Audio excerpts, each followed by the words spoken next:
திருரத்தம்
எப்போதுமே தேவதூதர்கள் பரிசுத்தர் பரிசுத்தர் என்று போற்றிக் கொண்டிருக்கிற அந்த தேவனுடைய சன்னிதானத்திலே கர்த்தருடைய பிள்ளைகளாகிய நாமும் தனித்தனியாகவும் குடும்பமாகவும் அவரை போற்றக்கூடிய ஒரு பெரிய சாக்கியத்தை கர்த்தர் தம்முடைய பிள்ளைகளுக்கு விசேஷமாக தந்தருள்வாராக. உங்கள் ஒருவரையும் இறைவனுடைய விசேஷமான ஆசீர்வாதத்தினால் நிரப்பும்படி ஆண்டவர் வேண்டிக் கொண்டு என்னுடைய இந்த சொற்பொழிவு உங்கள் மத்தியிலே நான் துவங்குகிறேன். அமெரிக்க நாட்டில் ஏராளமான பணக்காரர்கள் உண்டு. சமீபத்திலே நான் படித்த ஒரு புத்தகத்திலே அந்த நாட்டில் விசேஷமான 8 பணக்காரர்களை குறித்து அந்த புத்தகத்திலே எழுதப்பட்டிருந்தது. இந்த 8 பேர் அமெரிக்க நாட்டின் விசேஷமான பணக்காரர்கள் என்றல்ல, இவர்கள் பெரும் பணம் ஈட்டினவர்கள், தேவ பக்தர்கள். ஆகையினால்தான் அந்த புத்தகத்தில் இப்படிப்பட்ட 8 பேரை விசேஷமாக பெயர் கொடுத்து எழுதியிருந்தது. ஏனென்றால் அது ஒரு கிறிஸ்தவ பத்திரிகை. ஆகவே தேவ பக்தி உள்ள ஆண்டவரால் ஆசீர்வதிக்கப்பட்ட 8 பேர். அந்த 8 பேருடைய பெயரை நான் வாசிக்கிறேன். முதலாவதாக வில்லியம் கால்கேட். நாம் கால்கேட் பசையை உபயோகிக்கிறோம் அல்லவா, பல்லு விளக்குவதற்கு. வில்லியம் கால்கேட், அவரை பற்றி பின்னாலே நான் சொல்லுகிறேன். அடுத்தபடியாக உங்களுக்கு தெரிந்த ஒருவர் John D Rockefeller. Rockefeller foundation என்ற அமெரிக்க நாட்டில் பெரிய ஃபவுண்டேஷன். அது அநேக கோடிக்கணக்கான ரூபாய்களை செலவழிக்கிறது. அந்த ஃபவுண்டேஷன் என்ற அந்த சொசைட்டியிலிருந்து அநேக நாட்டு வாலிப பெண்களை மேல் படிப்புக்கு அனுப்புகிறார்கள். இந்தியாவில இருந்து அநேக மக்கள் அந்த ராக்ஃபெல்லர் ஃபவுண்டேஷன் மூலமாக அங்கு போயிருக்கிறார்கள். இன்னொருவர் பற்றி அங்கே பேசும்போது ஹாரிஸ் பைன் மில்ஸ், ஒரு பிரம்மாண்டமான ஒரு பணக்காரர். அவரை பற்றி நான் பின்னாலே உங்களுக்கு நான் சொல்லுகிறேன். ஹாரிஸ் பைன் மில்ஸ் அமெரிக்காவிலேயே விசேஷமான ஒரு பணக்காரர் அவர். பின்பு நாம் பார்க்கும்போது வில்லியம் ரிங்க்லி என்று சொல்லப்பட்ட ஒரு பெரிய ஒரு செல்வந்தர். அவர்தான் முதலாவதாக இந்த சூயிங் கம், நாம் எல்லாம் சூயிங் கம் சாப்பிடுகிறோம் அல்லவா, அதை கண்டுபிடித்தவர். அமெரிக்காவிலே இது வெளிநாடுகளிலே ரொம்ப பிரபலமாக இருக்கிறது. வில்லியம் ரிங்க்லி என்று சொல்லப்பட்டவர். அடுத்தபடியாக HP குரோவல் என்று சொல்லப்பட்ட ஒருவர். அவர் ஓட்ஸ் என்ற ஒரு பொருளை உண்டாக்கி, குவாக்கர் ஓட்ஸ் என்ற ஒரு தானியம், அந்த தானியத்திலே அவர் உண்டாக்கி இன்றைக்கு உலகத்தின் மக்கள் ஜெனரலாக வெளிநாட்டவர்கள் அந்த குவாக்கர் ஓட்ஸ் என்ற அந்த ஓட்ஸை வாங்கி சாப்பிடுகிறார்கள். மிக பிரயோஜனமான சக்தியுள்ள ஒரு பொருள். அவர் பெரும் பணம் ஈட்டினார். அடுத்தபடியாக JL கிராஃப்ட் சீஸ். உங்களுக்கு தெரியும், ஒருவேளை இந்தியாவிலே கூட இன்றைக்கு நம் சீஸ் பால் கட்டிகளை அதிகமாக உபயோகிக்கிறோம். வெளிநாட்டில இந்த பால் கட்டி இல்லாமல் சாப்பாடே கிடையாது. ஆகவே அந்த பால் கட்டியில ரொம்ப பிரசித்தி பெற்ற ஒரு பால் கட்டி சீஸ் எதுவென்றால் அந்த கிராஃப்ட் சீஸ் என்று சொல்லப்பட்டது. ஆகவே அவர் இன்றைக்கு ஒரு பெரிய உலகத்தின் பணக்காரராக இருக்கிறார். அடுத்தபடி MS ஹெர்சி என்ற ஒரு பணக்காரர். ஹெர்சி என்ற அந்த பணக்காரர் ஒரு விசேஷமான சாக்லேட்டை உண்டு பண்ணியிருக்கிறார். அதுக்கு ஹெர்சிஸ் சாக்லேட் என்றே பெயர். உலகத்திலே மிகவும் பிரபலம் வாய்ந்த ஒரு சாக்லேட். உலகமெங்கும் ஏராளமாக விற்கிறது. இந்தியாவில் அது அநேக இடங்களிலே நாம் பார்க்க முடியவில்லை. காஸ்ட்லி சாக்லேட் அது. அவர் அந்த சாக்லேட் வியாபாரத்திலே பெரிய பணத்தை அவர் திரட்டினார். 8வதாக MW பால்ட்வின். இவர் எப்படி ஒரு பெரிய பணக்காரன் என்றால், லோகோமோட்டிவ் ரயில் என்ஜின்கள் இப்படிப்பட்ட காரியங்களை செய்து அவர் ஒரு பெரிய பணக்காரனார். அவருடைய என்ஜின்ஸ் உலகம் முழுவதும் அங்கே போய் இன்றைக்கும் அது ஒரு விசேஷமான என்ஜினாக இருக்கிறது என்று நாம் பார்க்கிறோம். பண்டைய காலத்தில் அது விசேஷமாக இருந்தது. ஒருவேளை இந்த காலத்தில் பற்பல விதமான எலக்ட்ரிக் என்ஜின் அது என்று வரும்போது ஒருவேளை அது அதிகமாக இல்லை. ஆனால் அந்த என்ஜின் அவர் உபயோகித்து, ரயில் என்ஜின்களை உபயோகித்து பெரிய பிரபலமான பணக்காரராக மாறினார். இந்த 8 பேரை பற்றி நான் அந்த புத்தகத்திலே வாசித்த போது, இந்த 8 பேர் பெரும் பணக்காரராக மாத்திரமல்ல, ஒருவேளை உலகத்திலேயே விசேஷமான பணக்காரர்கள் அல்லது 1 நம்பர் 1 2 3 அப்படி என்றல்ல, ஆனால் பெரிய செல்வம் ஈட்டினவர்கள். நம்முடைய நாட்டிலே நைசா மகாராஜா இருந்தார். அவரை பற்றி நாம் விசேஷமாக கேள்விப்படுகிறோம். அவரை போல அந்த மாதிரி பணம் உலகத்திலே இல்லை என்று சொல்கிறார்கள். ஒரு சமயத்தில் ஒரு பேப்பர்ல ஒரு நியூஸ் வந்தது. அந்த தேதி என்ன என்று நான் மறந்து போனேன். 4 கோடி ரூபாய் பெட்டியில வைத்து அது எலி அரித்து விட்டது. அதை கொண்டு போய் கொடுத்தினார்கள் என்று அந்த பேப்பர்ல வாசித்தோம். 4 கோடி ரூபாய். பெரும் பணக்காரர். இப்படி உலகத்தில் ஏராளமான பணக்காரர்கள் இருக்கார்கள். ஆனால் கர்த்தருடைய பிள்ளைகளுக்கு முன்பாக இந்த 8 பணக்காரரை உங்கள் மத்தியில் நான் வைக்கிறேன். ஏன் இந்த 8 பேர் எப்படி பெரும் பணக்காரர்கள் ஆனார்கள்? அது ஒரு விசேஷமான ஒரு கொள்கை, ஒரு ரகசியம். அந்த ரகசியத்தை அவர்கள், இந்த கொள்கையை இந்த வேத புத்தகத்திலே இருந்து தங்களுடைய வாழ்க்கையிலே அதை அனுஷ்டித்தார்கள். முதலாவதாக அந்த வில்லியம் கால்கேட் என்பவரை மாத்திரம் நான் பார்த்து அவரை பற்றி நான் சொல்ல விரும்புகிறேன். தகப்பன் இறந்து போனார். 3-4 குழந்தைகள் அந்த வீட்டில். அதுல பெரிய பையன் ஒரு 12 வயது பிராயம். அந்த பையனுடைய பெயர் தான் வில்லியம். அந்த பையன் அந்த குடும்பத்தை நடக்கக்கூடிய பொறுப்பு அந்த பையன் தாய் மேலே விழுந்தது. 12 பிராயமுள்ள பையன் என்ன செய்வான்? ஆகவே அவன் சோப்பு, பவுடர், சீப்பு என்று இந்த மாதிரி காரியங்களை வைத்து தலையிலே சுமந்து கொண்டு தெரு தெருவாக விற்றான். விற்று அதில் வருகிற வரும்படியை வைத்துக் கொண்டு ஏதோ கஞ்சியோ கூலோ குடித்து தன்னுடைய குடும்பத்தை நடத்தி வந்தார். ஒரு சமயத்திலே அவர் நியூயார்க் பட்டணத்திலே வசித்தார். ஒரு சமயத்தில் இந்த நியூயார்க்கிலே கப்பல்கள் ஏராளமாக வருகின்றன, அண்டை நாட்டு கப்பல்கள். அந்த கப்பல்லே போய் வியாபாரம் செய்தால் என்ன செய்வது என்று அவன் யோசித்தான். ஆகவே அங்கு போய் அவன் ஒரு கிறிஸ்தவ பையன் ஜெபத்தோடு அங்கே போனான். ஒரு அன்பான ஒரு மாலுமியை, ஒரு கேப்டனை அவர் பார்த்தார். அந்த பையன் பார்த்தான். அந்த கேப்டன் இடத்திலே போய் தன்னுடைய காரியங்களை சொன்னான். என்னுடைய குடும்பத்தை காப்பாற்ற வேண்டிய பொறுப்பு என்னிடத்தில் இருக்கிறது ஐயா. இந்த கப்பலுக்குள்ளாக போய் என்னுடைய பொருளை விற்பதற்கு நீங்கள் எனக்கு உத்தரவு கொடுக்க வேண்டும் என்று அவன் கெஞ்சி கேட்டான். அந்த கேப்டன் மனதிறங்கி, அவனை பார்த்து மனதிறங்கி சரி என்று ஒப்புதல் கொடுத்தார். அந்த சிறு பையன் அந்த கப்பலுக்குள்ளே போய் அந்த ஜனங்கள் மத்தியிலே போய் பேசி அந்த ஜாமான்களை விற்கிற காரியங்களை அந்த கேப்டன் பார்த்து கொண்டிருந்தார். கடுமையாக வேலை செய்தான். மத்தியானம் சாப்பிடல, சாயந்தரம் வரைக்கும் அந்த கப்பலில் இருந்து தன்னுடைய பொருள்களை விற்றான். நல்ல ஒரு வருமானம் கிடைத்தது. அவன் சந்தோஷத்தோடு திரும்புகிற வேலையில கேப்டன் அவனை கூப்பிட்டான். இங்கே வா தம்பி என்று சொல்லி அந்த பையனை தட்டி கொடுத்து, ரொம்ப சிரமப்பட்டு வேலை செய்கிறாய், கஷ்டப்பட்டு வேலை செய்கிறாய், பாரத்தோடு வேலை செய்கிறாய், உன்னை எனக்கு ரொம்ப பிடித்திருக்கிறது, நீ வா, நான் உனக்காக ஒரு ஜெபம் செய்ய போகிறேன் என்று சொல்லி அவரை கூட்டிக் கொண்டு போனார். தன்னுடைய கேபின்ல அவர் போய் அந்த பையனோடு முழங்கால் படியிட்டு, அந்த கேப்டன் அந்த பையனை பார்த்து சொன்னார், நீ நன்றாக பணம் சம்பாதிக்க வேண்டும், உன்னுடைய குடும்பத்தை நன்றாக கவனிக்க வேண்டும் என்று விரும்பினால் நான் உனக்கு ஒரு ஆலோசனை சொல்கிறேன். அந்த ஆலோசனை என்னுடைய ஆலோசனை அல்ல, திருமறையில இருக்கிற ஒரு ஆலோசனை. அந்த ஆலோசனையை நான் சொல்லும் போது நீ அதை கேட்டு அதற்கு கீழ்ப்படிந்து அப்படியே செய்வேன் என்று நீ ஒப்பு கொடுத்தாயானால் நிச்சயமாக ஆண்டவர் உன்னை ஆசீர்வதிப்பார் என்று அவனிடத்துல சொல்லி, அந்த ஆலோசனையை அவர் வேதத்தில் இருந்து வாசித்து அதற்கு நீ கீழ்ப்படுகிறாயே என்று கேட்டு அந்த வாலிபன் நான் அதே விதமாக செய்வேன் என்று அந்த சிறுவன் ஒப்பு கொடுத்தான். அந்த கேப்டன் அவனுக்காக ஜெபித்தார். ஜெபித்த பிற்போது அந்த வாலிபன், அந்த சிறு பையன் வெளியே வந்தான். தன்னுடைய வியாபாரத்தை தொடர்ந்து நடத்தினான்.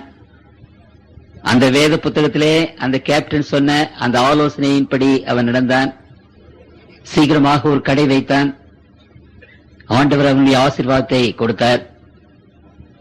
நியூயார்க்கிலே அநேக இடங்களிலே கடை வைத்தான். சில வருஷங்களுக்குள்ளாக அந்த நியூயார்க் பட்டணத்தில் ஏராளமான கடைகள், அப்புறம் அமெரிக்க நாட்டின் மற்ற இடங்களிலே கடைகள் வைக்க ஆரம்பித்தார். சில வருஷங்களுக்குள்ளாக, ஒரு 6 வருஷங்களுக்குள்ளாக அமெரிக்கா நாடு முழுவதும் அவனுடைய கடை அங்கே இயங்க ஆரம்பித்தது. ஏராளமான வருமானம் வந்தது.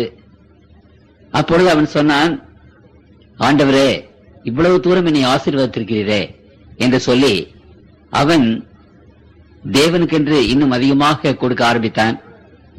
அவனுடைய கடைகள் அமெரிக்காவிலே மாத்திரமல்ல ஐரோப்பாவிலும் பரவ ஆரம்பித்தன. சில வருஷங்களுக்குள்ளாக ஐரோப்பா முழுவதும் அவனுடைய வியாபாரம் செழித்து வளர்ந்தது. பெரிய ஆசீர்வாதம் வந்தவுடனே அவன் இன்னும் ஆண்டவருக்கு அதிகமாக கொடுக்க ஆரம்பித்தான். அவனுடைய வியாபாரம் ஆசியாவிலே பரவிற்று, ஆப்பிரிக்காவிலே பரவிற்று. அவன் கடைசியாக ஒரு பிரம்மாண்டமான ஒரு பணக்காரனாக மாறினார். ஆண்டவருடைய அந்த ஆசீர்வாதத்தை பெற்றுக்கொள்ள அவனுக்கு இடமில்லாமல் போயிற்று என்று அந்த சத்தத்தில் நான் வாசித்தேன். கடைசியாக தன்னுடைய உலகளாவிய அந்த பிசினஸ், அவனுடைய வியாபாரம் முழுவதையும் திருச்சபைக்கு எழுதி கொடுத்து விட்டார். ஆண்டவருடைய ஊழியத்திற்காகவே எழுதி கொடுத்து முழுவதுமாக எழுதி கொடுத்து விட்டார். அப்படிப்பட்ட அந்த மனிதன், அந்த வில்லியம் கால்கெட் மாத்திரமல்ல, அந்த ஹாரிஸ் பைன் மில்ஸ் என்று சொல்லப்பட்ட அந்த ஹாரிஸ் ஆயிரக்கணக்கான ஏக்கர் நிலத்தில பைன் விருட்சங்கள் அங்கு வளர்த்தார். அந்த பைன் விருட்சங்களை வெட்டி அங்கு நாம் பேக் பண்ணுகிறோம் அல்லவா, அந்த பெட்டியை அவர் செய்தார். அந்த பெட்டி வியாபாரம் இன்றைக்கு உலகம் முழுவதுமாக போய்விட்டது. பெரிய பணக்காரரான மாறினார். அவரும் தன்னுடைய அந்த எல்லா பிசினஸையும், தன்னுடைய தொழில் முழுவதையும் திருச்சபைக்கு எழுதி வைத்து விட்டார். அப்படியானால் இன்றைக்கு நாம் இங்கே பார்க்கிற ஜான் டி லாக்ஃபெல்லர் பிரம்மாண்டமான ஒரு பணக்காரர், உங்களுக்கு தெரியும். வில்லியம் ரிங்க்லி, கிராவல் வைக்கர்ஹோட்ஸ், கிராப் சீஸ், பால்வின் ஹேசலி சாக்லேட் அண்ட் பால்வின் லோகோமோட்டிவ், இந்த 8 பேரை பற்றி அந்த புத்தகத்தில் எழுதப்பட்டிருந்தது. இவர்கள் பிரம்மாண்டமான பணக்காரராக மாறினது மாத்திரமல்ல, இந்த குடும்பங்களுக்கும் உலகத்திற்கும் ஒரு பெரிய ஆசீர்வாதமாக அவர்கள் இருந்தார்கள். இந்த 8 பேரும் தங்களுடைய வாழ்க்கையில கடைபிடித்த வேத ரகசியம் ஒன்று, தங்களுடைய பிசினஸிலே, தங்களுடைய தொழிலே அவர்கள் கடைபிடித்த வேத ரகசியம் ஒன்று. அதை நான் வாசிக்க விரும்புகிறேன். மல்கியாவின் புத்தகம் 3ஆம் அதிகாரம் 10வது வசனம். என் ஆலயத்தில் ஆகாரம் உண்டாயிருக்கும்படி தசம பாகங்களை எல்லாம் பண்டகசாலையிலே கொண்டு வாருங்கள். அப்பொழுது நான் வானத்தின் பலகணிகளை திறந்து இடங்கொள்ளாமல் போக மட்டும் உங்களை ஆசீர்வதிக்கிறேனா, ஆசீர்வாதத்தை வர்ஷிக்க மாட்டானாவென்று அதனால் என்னை சோதித்து பாருங்கள் என்று சேனைகளின் கர்த்தர் சொல்கிறார். பூமியின் கனியை பட்சித்து போடுகிறவைகளை உங்கள் நிமித்தம் கண்டிப்பேன். அவைகள் உங்கள் நிலத்தின் பலனை அளிப்பதில்லை. வெளியில் உள்ள திராட்சை கொடி பழமில்லாமல் போவதும் இல்லை என்று சேனைகளின் கர்த்தர் சொல்கிறார். அப்பொழுது எல்லா ஜாதிகளும் உங்களை பாக்கியவான்கள் என்பார்கள். தேசம் விரும்பப்படத்தக்கதாயிருக்கும் என்று சேனைகளின் கர்த்தர் சொல்கிறார். இந்த 3 வாக்கியங்களிலே சேனைகளின் கர்த்தர் சொல்லுகிறார், சேனைகளின் கர்த்தர் சொல்லுகிறார் என்று 3 முறை எழுதப்பட்டிருக்கிறது.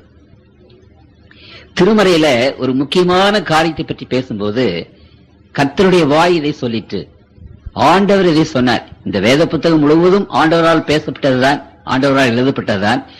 என்றாலும் மிக முக்கியமான காரியங்களிலே ஆண்டவர் கர்த்தர் சொன்னார், சேனைகளின் கர்த்தர் பேசினார், கர்த்தருடைய வாய் இதை பேசிட்டு என்று அநேக இடங்களிலே வருகிறது. இந்த வசனங்களிலே 10, 11, 12 3 முறை ஆண்டவர் சேனைகளின் கர்த்தர் சொல்லுகிறார். 3 முறை 3 வசனத்திலும் வருகிறதுனால இது எவ்வளவு ஒரு முக்கியமான ஒரு காரியம் என்பதை நீங்கள் நிச்சயமாக அறிந்து கொள்ள வேண்டும். அப்படியானால் இந்த 8 பேரும் இந்த வேதத்தின் ரகசியத்தை அவர்கள் பின்பற்றி பிரம்மாண்டமான பணக்காரராக மாறினார்கள். என்ன ரகசியம்? என் ஆலயத்தில் ஆகாரம் உண்டாயிருக்கும்படி தசம பாகங்களை எல்லாம் பண்டகசாலையிலே கொண்டு வாருங்கள்.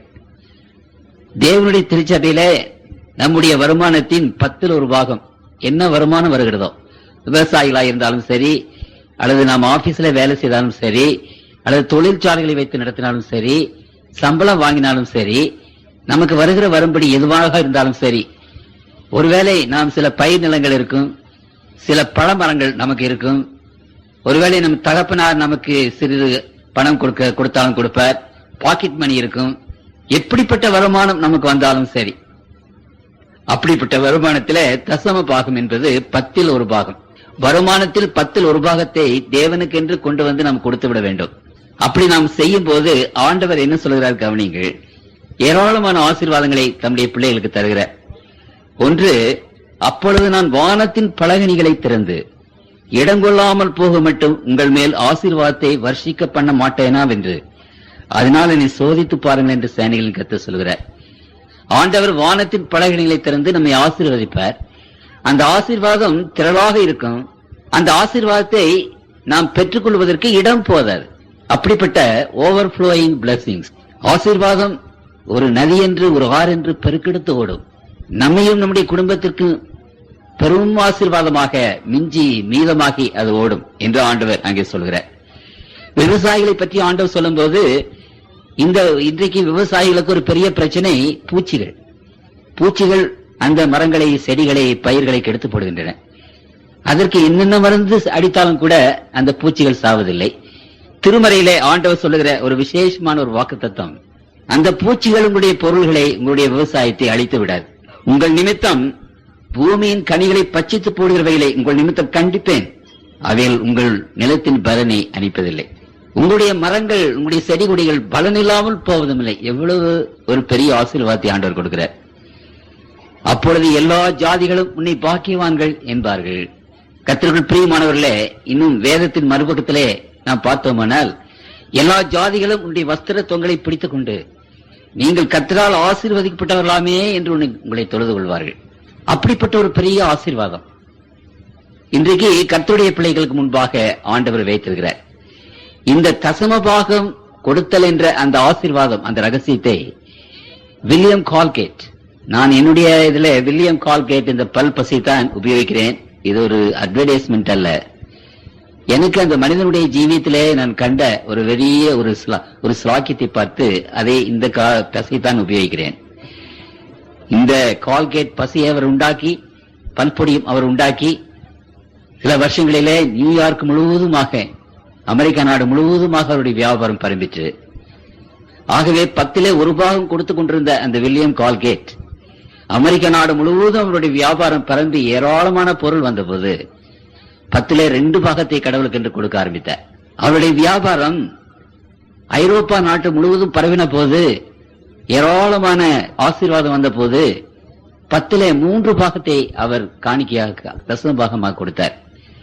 அவருடைய வியாபாரம் ஆப்பிரிக்கா நாட்டிலே அங்கே பரவின போது, ஆசிய நாட்டிலே பரவின போது 10 4 பாகத்தை அவர் கொடுத்தார்.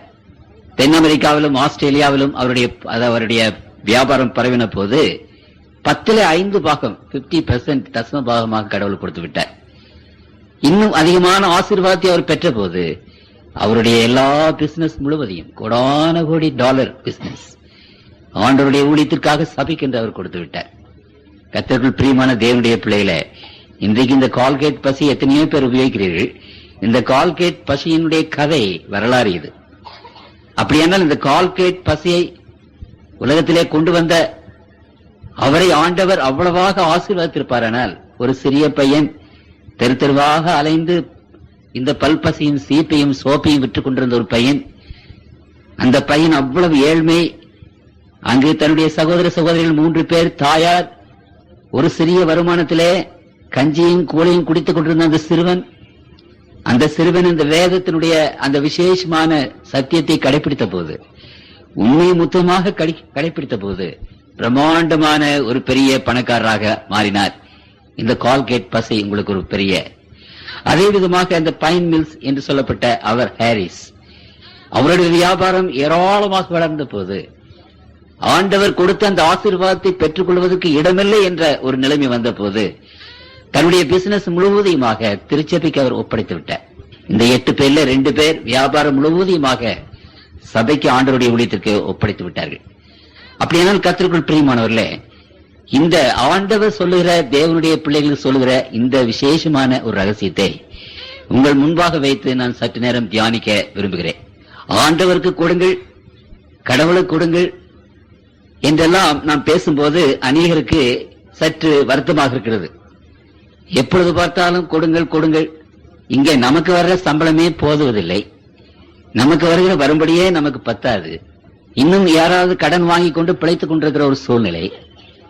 சில சமயங்களில் எவ்வளவுதான் சம்பாதித்தாலும் பொத்தல் உள்ள பாக்கெட்ல போட்ட மாதிரி இருக்கிறது.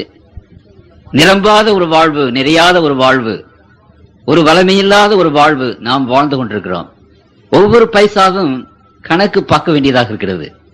இப்படிப்பட்ட சூழ்நிலையில ஆண்டவருக்கு கொடுங்கள், தசமபாகம் கொடுங்கள் என்று சொல்லும் போது தேவனுடைய பிள்ளைகளுக்கு அது ஒரு மாதிரியாக இருக்கிறது, கஷ்டமாக இருக்கிறது. என்றாலும் கர்த்தருக்குள் பிரியமானவர்களே, உங்களுடைய பணம் என்னுடைய பணம் ஆண்டவருக்கு வேண்டுமா? கர்த்தருக்குள் பிரியமானவர்களே, அப்படி நாம எல்லாம் பிச்சைக்காரர் மாதிரி இருக்கிறோம், நமக்கே போதவில்லை, பத்தல. அப்படிப்பட்ட சூழ்நிலையில கடவுளுக்கு நாம் கொடுக்க வேண்டுமா? அப்ப கடவுள் நம்முடைய பணம் வேண்டுமா அவருக்கு? இந்த கேள்விகள் எல்லாவற்றையும் நான் சற்று நேரத்திலே தியானிப்போம். இந்த சொற்பொழிவு நீங்கள் கேட்ட மற்ற சொற்பொழிவு மாதிரி இராது. இந்த சொற்பொழிவில பகுத்தறிவு கேள்விகள் அநேகம் இருக்கும். இன்றைக்கு மக்கள் கேட்கிற அநேக கேள்விகளுக்கு விடை இந்த சொற்பொழிவுல இருக்கும். ஆகவே நீங்கள் ஜெபத்தோடு கேளுங்கள். ஆண்டவர்களிடத்திலே பேசுவதற்காக நான் ஜெபம் செய்ய போகிறேன். எங்களை நேசிக்கிற அன்புள்ள தகப்பனே, ஆண்டவரே, உம்முடைய சன்னிதானத்திலே உம்முடைய வேத வசனத்தை நாங்கள் திறக்கும் போது அந்த வேத வசனத்தை சொல்லுவதற்கு எனக்கு எந்த விதமான அருகதையும் இல்லை என்பதை நான் அறிக்கையிடுகிறேன். ஆவியானவரே, நீர் வந்து உம்முடைய பிள்ளைகள் ஒவ்வொருடைய உள்ளத்திலும் பேசும். ஒவ்வொரு மகனுடைய உள்ளத்திலும் மகளுடைய உள்ளத்திலும் இந்த விசேஷமான சத்தியத்தை குறித்து பேசும். ஆண்டவரே, பேசும். நம்முடைய பிள்ளைகள் இந்த சத்தியத்தை அறிந்து கொள்ளவும் உணர்ந்து கொள்ளவும், இந்த சத்தியத்தை அறிந்து உணர்ந்து அதை கடைபிடிக்கும் போது, கர்த்தாவே, இங்கே நாங்கள் வாசித்த அந்த 8 பேர் உலக பெரும் பணக்காரர்களாக இருப்பதை போல உம்முடைய பிள்ளைகள் ஒவ்வொருவரும் தகப்பனே, ஆண்டவரே, ஒவ்வொரு மகனும் மகளும் வளத்தோடு வாழவும் செல்வத்தோடு வாழவும் குறைவின்றி வாழவும் அனுகிரகம் செய்தல்லும். ஆண்டவரே, கர்த்தாவே, பேசும் பேசும் தகப்பனே, பேசும். ஆண்டவர் இயேசுவின் நாமத்தினாலே வேண்டிக் கொள்கிறோம், ஜெபங்கேளும் பரம்பிதாவே, ஆமென். கர்த்தருக்குள் பிரியமான தேவனுடைய பிள்ளைகளே, ஆண்டவராகிய இயேசு கிறிஸ்துவானவர் தம்முடைய பிள்ளைகளுக்கு ஒரு தகப்பனாக இருக்கிறார் என்பதை நான் அடிக்கடி உங்கள் மத்தியிலே நான் சொல்லி வந்தேன். தம்முடைய பிள்ளைகளாகி நாம் கலங்க வேண்டிய அவசியம் இல்லை, பாரத்தோடு துன்பப்பட வேண்டிய அவசியம் இல்லை. முதலாவதாக இந்த கூட்டத்திலே நீங்கள் வந்து அதனுடைய பலனாக நீங்கள் தெரிந்து கொள்ள வேண்டிய ஒரு பெரிய சத்தியம், ஆண்டவர் நம்முடைய தகப்பன், பரம தகப்பன். அவர் தம்முடைய பிள்ளைகளாகிய நாம் ஒவ்வொரு மேலும் கவலைப்படுகிறார். நாம் நன்றாக வாழ வேண்டும் என்ற சித்தம் கொண்டிருக்கிறார். நாம் கெட்டு போவது, நாம் அழிந்து போவது, நாம் பஞ்சியாக இருப்பது, பரவபிக்கிறது, கஷ்டப்படுகிறது அவருக்கு சற்றேனும் இஷ்டம் இல்லை. நீங்கள் நன்றாக வாழ வேண்டும், சுகமாக வாழ வேண்டும், வளமாக வாழ வேண்டும் என்பதுதான் ஆண்டவருடைய ஒரு விசேஷமான திட்டம். இந்த உலகம் உண்டான போது இந்த உலகம் ஏதேன் தோட்டத்தை போல இருந்தது. ஒன்று போட்டால் 1000 விளைந்தது. ஆகவே அந்த காலத்தின் மக்கள் எந்த விதமான குறைவும் இன்றி ஏராளமாக நன்றாக சுகமாக வாழ்ந்தார்கள். ஒரு சிறிய குறிப்பு மாத்திரம் நான் வாசிக்க விரும்புகிறேன். எசேக்கியேல் 16ஆம் அதிகாரம் 49வது வசனத்திலே வாசிக்கிறேன். இதோ கர்வமும் ஆகார திரட்சியும் நிர்விசாரமான சங்கோபமும் ஆகிய இவைகளே உன் சகோதரியான சோதோமின் அக்கிரமம். இவைகளே அவளிடத்திலும் அவள் குமார்த்திகளிடத்திலும் இருந்தன. சிறுமியும் எளிமையானவனுடைய கையை அவர்கள் பலப்படுத்தவில்லை. அந்த சோதோம் நகரத்தை பற்றி பேசும்போது அங்கிருந்த மக்கள் அவர்கள் வளமாக வாழ்ந்தார்கள், ஆகார திருச்சி இருந்தது, செல்வம் மிக்கவர்களாக வாழ்ந்தார்கள். இது ஒரு சிறிய குறிப்பு. ஆகவே பண்டைய காலத்திலே இந்த உலகம் உண்டான போது அந்த காலத்தில் வாழ்ந்த ஆயிரக்கணக்கான வருஷங்களாக வாழ்ந்த மக்களுக்கு ஆகார குறைவு இல்லை. அந்த காலத்திலே அவர்கள் செழிப்பாக வாழ்ந்தார்கள். நான் உங்களுக்கு முன்னாலே சொன்னேன், அவர்கள் ராட்சதர்களாக இருந்தார்கள், பிரம்மாண்டமான உயரமுள்ளவர்களாக இருந்தார்கள். கட்டடங்களை கட்டினார்கள். கட்டடங்களை கட்டுவதற்கு ஏராளமான அங்க பொருட்கள் இருந்தன. பணம் கொடுத்து வாங்க வேண்டும் என்ற சூழ்நிலை அப்பொழுது கிடையாது. தங்களுடைய விவசாயத்திலே ஏராளமான அந்த மரங்கள் விளைந்தன, பழ மரங்கள், விசேஷமாக தானியங்கள் விளைந்தன. நான் உங்களுக்கு சொன்னேன், பெர்ஷிய நாட்டின் சரித்திரத்திலே எழுதப்பட்ட ஒரு குறிப்பை பற்றி சொன்னேன். அந்த காலத்திலே இந்த கோதுமை, கேழ்வரகு போன்றவைகள் முட்டை அளவு பெரிதாக இருந்ததவா. அப்படிப்பட்ட செழிப்பான நாடு, குறைவில்லாத நாடு, அப்படிப்பட்ட அந்த வாழ்க்கை வாழ்ந்தார்கள். ஆனால் அந்த பெரிய பிரளயம் வந்து இந்த உலகம் முழுவதுமாக அழித்த போது, இந்த பிரளயத்தினாலே இந்த உலகத்தில் ஏராளமான மாற்றங்கள் ஏற்பட்டது. முக்கால்வாசி கடலாக மாறி போய்விட்டது. மக்கள் வாழ்வு அங்கு மக்கள் இந்த மீதியுள்ள பூமியில 1/3 பூமியில் தான் மக்களுடைய வாழ்க்கை இருக்க முடிந்தது. அதுவும் வளமான மண்களெல்லாம் பூமி கீழே புதைக்கப்பட்டு போய்விட்டது. ஆகவே பூமியானது அந்த காலத்தில் வனாந்தரமாக காட்சியளித்தது. இந்த பிரளயத்துக்கு முன்னான உலகத்தையும் அதற்கு பின்னான உலகத்தையும் ஒப்பிட்டு பார்த்தால் இந்த உலகமே வனாந்தரம் என்றுதான் சொல்ல முடியும். பெரிய செழுமையான காரியங்கள் போய்விட்டது. பிரம்மாண்டமாக ஆகாரம் நிறைய இருந்த உலகத்தில் இப்பொழுது ஆகார குறைவு ஏற்பட்டது. உலகம் முழுவதும் அழிந்து விட்டதல்லவா. ஆகவே பயிர் பச்சைகள் இன்னும் தோன்றவில்லை. மிருகங்களை அடித்து புசிக்கக்கூடிய சூழ்நிலை வந்தது. அந்த பிரளயத்துக்கு முன்னாக மாமிசம் சாப்பிடுகிறது இல்லை மக்கள். எல்லோரும் வெஜிடேரியனஸ் தான் இருந்தார்கள். பிரளயத்துக்கு பின்னால் தான் மாமிச உணவு அங்கே வந்தது. ஆகவே ஆகார குறைவு ஏற்பட்டது. மக்கள் கட்டிடம் கட்டுவதற்கு குறைவுகள் ஏற்பட்டது. துணிமணி குறைவுகள் ஏற்பட்டது. எல்லா விதமான குறைவுகளும் இந்த பிரளயத்துக்கு பின்பாக அங்கு வந்தன. ஆகவே மக்கள் இந்த குறைவுகளை நீக்கத்தக்கதாக பணத்தை தேட ஆரம்பித்தார்கள். எவ்வளவாக பணத்தை தேடினார்கள் என்றால், பணமே இறைவன் என்கிற ஒரு நிலைமைக்கு அங்கு வந்துவிட்டார்கள். அவருடைய வாழ்வின் நோக்கமே பணத்தை எப்படி சம்பாதிப்பது, பணத்தை எப்படி சேர்த்து வைப்பது, பணத்தை எப்படி அதிகரிப்பது, இப்படிப்பட்ட ஒரு சூழ்நிலை. ஆகவே சமுதாயத்திலே பெரிய ஏற்றத்தாழ்வுகள் உண்டாக ஆரம்பித்தன. அந்த பணத்தை பார்த்த உடனே ஜனங்கள் அதை கிராப் பண்ண, இங்கிலீஷிலே சொல்கிறார்கள், அதை அப்படியே பற்றி பிடித்துக் கொண்டார்கள். தங்களுக்கென்று எல்லாம் வேண்டும் என்ற ஒரு எண்ணம். மற்றவர்கள் பிழைத்தால் என்ன, செத்தால் என்ன, அப்படிப்பட்ட சூழ்நிலை வந்த போது கர்த்தருக்குள் பிரியமானவர்களே, ஆண்டவர் தம்மை நேசித்த பிள்ளைகளுக்கு விசேஷமாக அநேக காரியங்களை சொல்லி போனார். இஸ்ரவேல் ஜனங்களுடைய அந்த வாழ்க்கையிலே ஆண்டவர் விசேஷமான அநேக கட்டளைகளை அங்கே கொடுத்து போனார்.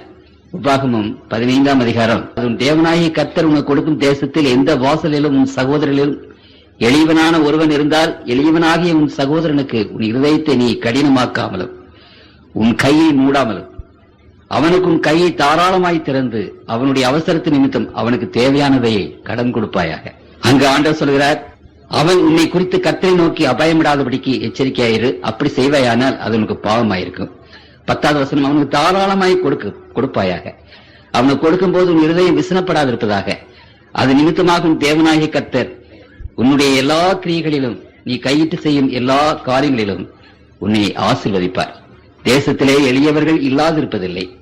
ஆகையால் உன் தேசத்திலே சிறுமிப்பட்டவனும் எளியவனும் ஆகிய உன் சகோதரனுக்கு உன் கையை தாராளமாய் திறக்க வேண்டும் என்று நான் உனக்கு கட்டளையிடுகிறேன். கடவுளுடைய அந்த ஆளுகையில இப்படிப்பட்ட சட்டங்களை நீங்கள் விசேஷ விதமாக இந்த வேதத்திலே பார்க்கிறீர்கள். எளியவனுக்கு உனக்கு மறுக்காதே, தாராளமாக அவனுக்கு கொடு. இப்படிப்பட்ட அந்த காரியத்தை குறித்து ஆண்டவர் அநேக இடங்களிலே தம்முடைய பிள்ளைகள் மத்தியிலே பேசுகிறார். 14வது வசனம், அதே அதிகாரத்தில் 14வது வசனத்திலே நான் வாசிக்கிறேன். உன் தேவனாகிய கர்த்தர் நீ ஆசீர்வாதத்தின்படி உன் ஆட்டு மந்தையிலும் உன் களத்திலும் உன் ஆலையிலும் எடுத்து அவனுக்கு தாராளமாய் கொடுத்து அனுப்பிவிடுவாயாக. மிருகங்களை ஆட்டு மந்தையிலே கொடுத்து அனுப்பிவிடு என்று ஆண்டவர் அங்கு சொல்கிறார். 14ஆம் அதிகாரம் 29வது வசனத்திலே வாசிக்கிறேன். 14:29 வாசிக்கிறேன்.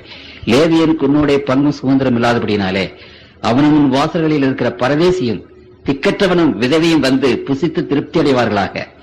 அப்பொழுது உன் கை செய்யும் வேலையில் எல்லாம் கர்த்தர் உன் தேவனாகிய கர்த்தர் உன்னை ஆசீர்வதிப்பார். பரதேசி, விதவை, திக்கற்றவர்கள், இப்படிப்பட்டவர்களை நீ ஆதரி, அவர்களுக்கு ஆகாரம் கொடு, அவர்களுக்கு சகாயம் பண்ணு, ஒத்தாசை செய்ய, உதவி செய்ய என்று ஆண்டவர் விசேஷ விதமாக அங்கு சொல்கிறார். உபாகம் 23:20வது வசனத்திலே, அந்நியன் கையில் நீ வட்டி வாங்கலாம். நீ சுதந்திரிக்க போற தேசத்தில் உன் தேவனாகிய கர்த்தர் நீ கையிடும் வேலையெல்லாம் உன்னை ஆசீர்வதிக்கும்படி உன் சகோதரன் கையில வட்டி வாங்காயாக. வட்டி வாங்கக்கூடாது என்று ஆண்டவர் தம்முடைய பிள்ளைகளுக்கு அது உறுதியாக அவர் என்ன செய்தார் என்றால் கட்டளையிட்டார். 24வது அதிகாரம் 24ஆம் அதிகாரம் அங்கு 12வது வசனத்தை வாசிக்கிறேன். அவன் தரித்திரனானால் நீ அவன் அடகை வைத்துக் கொண்டு நித்திரை செய்யாமல் அவன் தன் வஸ்திரத்தை போட்டு படுத்துக் கொண்டு உன்னை ஆசீர்வதிக்கும்படி பொழுது போகும்போது திரும்ப அந்த அடகை அவனுக்கு கொடுத்து விட வேண்டும். அது உன் தேவனாகிய கர்த்தருக்கு முன்பாக உனக்கு நீதியாயிருக்கும். உன் சகோதரர்களும் உன் தேசத்தின் வாசல்களில் உள்ள அந்நியரிலும் ஏழையும் எளிமையுமான கூலிக்காரனை ஒடுக்காயாக. அவன் வேலை செய்த நாளில் தானே பொழுது போகும் முன்னே அவன் கூலி அவனுக்கு கொடுத்து விட வேண்டும். அவன் ஏழையும் அதன் மேல் ஆவலமாயிருக்கிறான். அதை கொடாவிட்டால் அவன் உன்னை குறித்து கர்த்தரை நோக்கி முறையிடுவான். அது உனக்கு பாவமாயிருக்கும். 19வது வசனத்தை வாசிக்கிறேன். நீ உன் பயிரி அறிக்கையில் உன் வயலிலே ஒரு அரிக்கட்டை மறதியாய் வைத்து வந்தாயானால் அது எடுத்து வரும்படி திரும்பி போக வேண்டாம். உன் தேவனாகிய கர்த்தர் உன் கைப்பிரயாசத்தில் எல்லாம் உன்னை ஆசீர்வதிக்கும்படி அதை பரதேசிக்கும் திக்கற்ற பிள்ளைகளுக்கும் விதைகளுக்கும் விட்டுவிடு. அந்த வயலை நீ அறுக்கும் போது அது சிந்தன பயிர்களை பொறுக்கக்கூடாது. அதை ஏழைகளுக்கு விட்டுவிடு. ஆண்டவர் இப்படிப்பட்ட கட்டளைகளை அங்கு விசேஷ விதமாக என்ன செய்கிறார், கொடுத்து கொண்டே போகிறார். இதை பற்றி நான் உங்களுக்கு நிறைய வாசிக்க விரும்புகிறேன், ஆனாலும் நேரமில்லை. கர்த்தருக்குள் பிரியமானவர்களே, ஏழை எளியவனை ஒடுக்க வேண்டாம். திக்கற்றவர்களையும்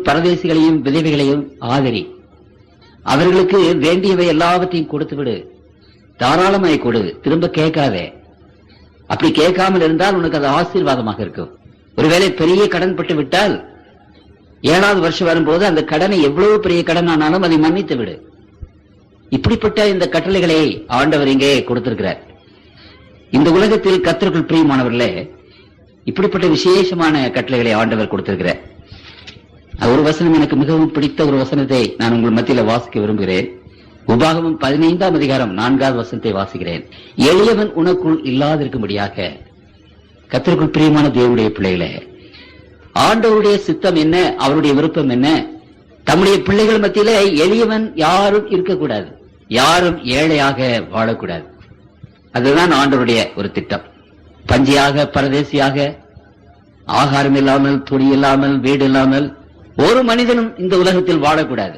எல்லோரும் ஆசீர்வதிக்கப்பட்டவர்களாக, செல்வந்தர்களாக, வளமாக வாழ வேண்டும் என்பதுதான் ஆண்டவருடைய திட்டம். எளியவன் ஒருவனும் உங்களுக்குள்ளாக இல்லாதபடி. மகத்துவமுள்ள ஆண்டவர், மகிமையுள்ள ஆண்டவர், கர்த்தருக்குள் பிரியமானவர்களே, ஒரு தகப்பனை விட உங்களை நேசிக்கிறவர். ஆண்டவர் இந்த உலகத்திலே வந்தபோது கண்ணீர் விட்டுதானே அழுதார். தன்னுடைய வாழ்நாளை கண்ணீரில் தானே சென்று செய்தார். எல்லா இடங்களிலும் நடந்து சென்று நன்மை செய்கிறவராய் சுற்றித் திரிந்தார் என்று வேதம் சொல்கிறது. எப்படிப்பட்ட சூழ்நிலையிலும் ஆண்டவர் மக்களை ஆசீர்வதித்தார், வியாதிகளை நீக்கினார், சுகப்படுத்தினார், பலப்படுத்தினார். அப்படிப்பட்ட ஒரு ஆண்டவர் நமக்குண்டு. அவருடைய விருப்பம் என்னவென்றால் தம்முடைய பிள்ளைகளில் ஒருவராவது ஏழைகளாக இருக்கக்கூடாது, ஒருவராவது ஏழைகளாக இருக்கக்கூடாது. அதைத்தான் வேதத்திலே நம்ம வாசிக்கிறோம். கர்த்தருக்குள் பிரியமான தேவனுடைய பிள்ளைகளே, இந்த உபாகமம் 7ஆம் அதிகாரத்திலே ஆண்டவர் இதை குறித்து விசேஷ விதமாக பேசுகிறார். 13வது வசனத்தை வாசிக்கிறேன். 7:13. உன்மேல் அன்பு வைத்து உன்னை ஆசீர்வதித்து உனக்கு கொடுப்பேன் என்று உன் பிதாக்களுக்கு ஆணையிட்டு கொடுத்த தேசத்தில் உன்னை பெருக பண்ணி உன் கற்பத்தின் கனியையும் நிலத்தின் கனிகளாகிய உன் தானியத்தையும் உன் திராட்சரசத்தையும் உன் எண்ணெயையும் உன் மாடுகளின் பலனையும் உன் ஆடுகளின் மந்தைகளையும் ஆசீர்வதிப்பாய். சகல ஜனங்களை பார்க்கலும் நீ ஆசீர்வதிக்கப்பட்டிருப்பாய். உங்களுக்குள்ளும் உங்கள் மிருக ஜீவன்களுக்குள்ளும் ஆணாகிலும் பெண்ணாகிலும் மலர்ந்து இருப்பதில்லை. கர்த்தர் சகல நோய்களையும் உன்னை விட்டு விலக்குவார். உனக்கு தெரிந்திருந்த எகிப்தியரின் கொடிய ரோகங்களில் ஒன்றும் உன்மேல் பண்ணாமல் உன்னை பயக்கிற யாவர் மேலும் வரப்பண்ணுவார். அந்த 2 வசனங்களிலே ஆண்டவர் எவ்வளவு விசேஷமான காரியங்களை தம்முடைய பிள்ளைகள் கொடுத்திருக்கிறார். குறைவற்ற ஒரு வாழ்க்கை, நிறைவான ஒரு வாழ்க்கை, கர்த்தருக்குள் பிரியமானவர்களே, நோயற்ற ஒரு வாழ்க்கை.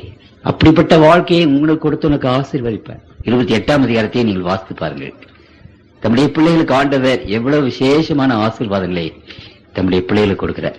மோசே தான் மரணம் அடைவதற்கு முன்னதாக இஸ்ரவேல் ஜனங்கள் எல்லாரையும் கூப்பிட்டு அவர்களுக்கு சொல்லுகிற ஒரு ஆலோசனையின் புத்தகம். அந்த ஆலோசனை இன்றைக்கு தேவனுடைய பிள்ளைகள் எல்லாருக்கும் இருக்கிற அந்த உபாகம் என்ற புத்தகத்தை நாம் அடிக்கடி வாசிக்க வேண்டும். அங்கே சொல்லப்பட்டிருக்கிற அந்த தத்துவங்கள், காரியங்களை நாம் அறிந்து கொண்டவர்களாக இருக்க வேண்டும். 28ஆம் அதிகாரத்தை வாசிக்கிறேன். நான் இன்று உனக்கு விதித்த உன் தேவனாகிய கர்த்தருடைய கட்டளையின்படி எல்லாம் செய்ய நீ கவனமாய் இருக்கும்படிக்கு அவர் சத்தத்திற்கு உண்மையாய் செய்து கொடுப்பாயானால் உன் தேவனாகிய கர்த்தர் பூமியில் உள்ள சகல ஜாதிகளிலும் உன்னை மேன்மையாக வைப்பார்.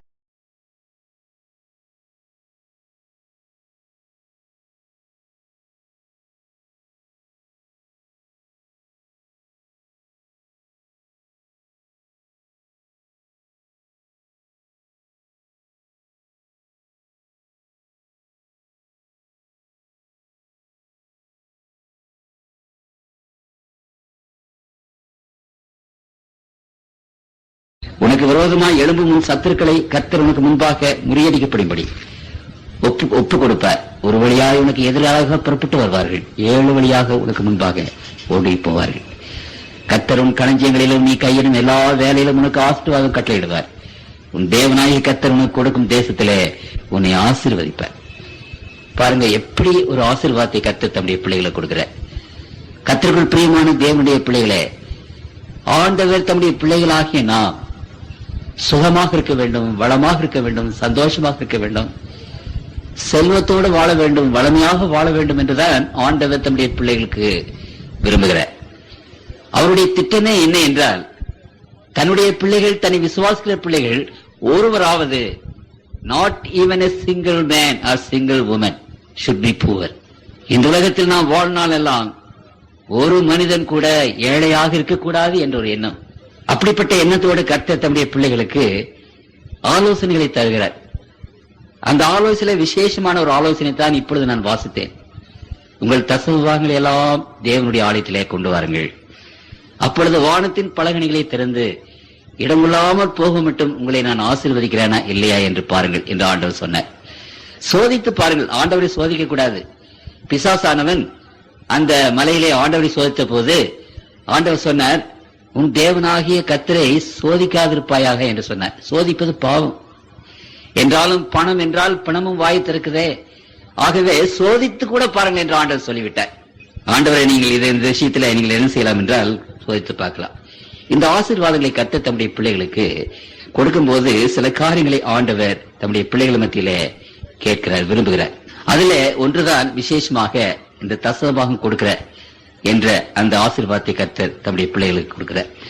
ஆகவே திருமறையிலே நாம் என்ன வாசிக்கிறோம்? ஆதியாகமம் 14ஆம் அதிகாரத்திலே நம்முடைய முற்பிதாக்கள் எல்லாரும் இந்த காரியத்தை கடைபிடித்து வந்தார்கள். ஆண்டவருக்கென்று தங்களுடைய மறுபடியிலே 10 பாகத்தை கொண்டு வந்தார்கள். ஆதியாகமம் 14ஆம் அதிகாரத்திலே நான் வாசிக்கிறேன். 18ஆம் வசனத்திலே இருந்து வாசிக்கிறேன். அன்றியும் உன்னதமான தேவனுடைய ஆசாரியனாய் இருந்த சாலமோனின் ராஜாவாகிய மெல்கிசதேக்கு அப்பவும் திராட்சரசமும் கொண்டு வந்து அவனை ஆசீர்வதித்து, வானத்தையும் பூமியும் உடையவராகிய உன்னதமான தேவனுடைய ஆசீர்வாதம் ஆபிரகாமுக்கு உண்டாவதாக. உன் சத்துருக்களை உன் கையில் ஒப்பு கொடுத்த உன்னதமான தேவனுக்கு ஸ்தோத்திரம் என்று சொன்னான். இவனுக்கு ஆபிரகாம் எல்லாவற்றிலும் தசமபாகம் கொடுத்தார். மெல்கிசதேக் என்ற ஆண்டவருடைய ஆசாரியனுக்கு ஆபிரகாம் எல்லாவற்றிலும் தசமபாகம் கொடுத்தார். உன் ஜனத்தை விடு, உன்னுடைய இனத்தை விடு, உன்னுடைய தேசத்தை விடு, உன்னுடைய நாட்டை விட்டு நான் காண்பிக்கிற இடத்துக்கு போ என்று ஆபிரகாமை ஆண்டவர் கூப்பிட்ட போது, நான் கடந்த சொற்பொழிவிலே உங்களுக்கு நான் சொன்னேன், ஆபிரகாம் ஒரு ராஜ்யகுல மகன், ஒரு ராயல் ஃபேமிலியை சேர்ந்தவர், அந்த பாபிலோனை ஆண்ட அரசர்கள் வம்சத்திலே வந்தவர் என்று இப்பொழுது சரித்திரத்திலே கண்டுபிடித்திருக்கிறார்கள்.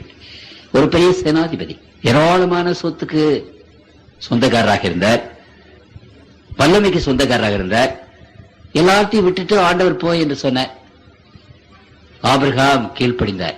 கர்த்தருக்குள் பிரியமானவரே, தன்னுடைய சொத்து சுகங்கள் எல்லாவற்றையும், அந்த காலத்திலே காசுகள் அதிகமாக கிடையாது, எல்லாம் பண்டங்கள் தான், ஆடு மாடுகள், தங்கம் வெள்ளி பொன் இப்படிப்பட்டவைகள். ஆனால் பரதேசியை போல என்று வேதம் சொல்லுகிறது. ஆபிரகாம் அந்த இடத்தை விட்டு பரதேசியை போல போனான் என்று வேதம் அங்கே பேசுகிறது.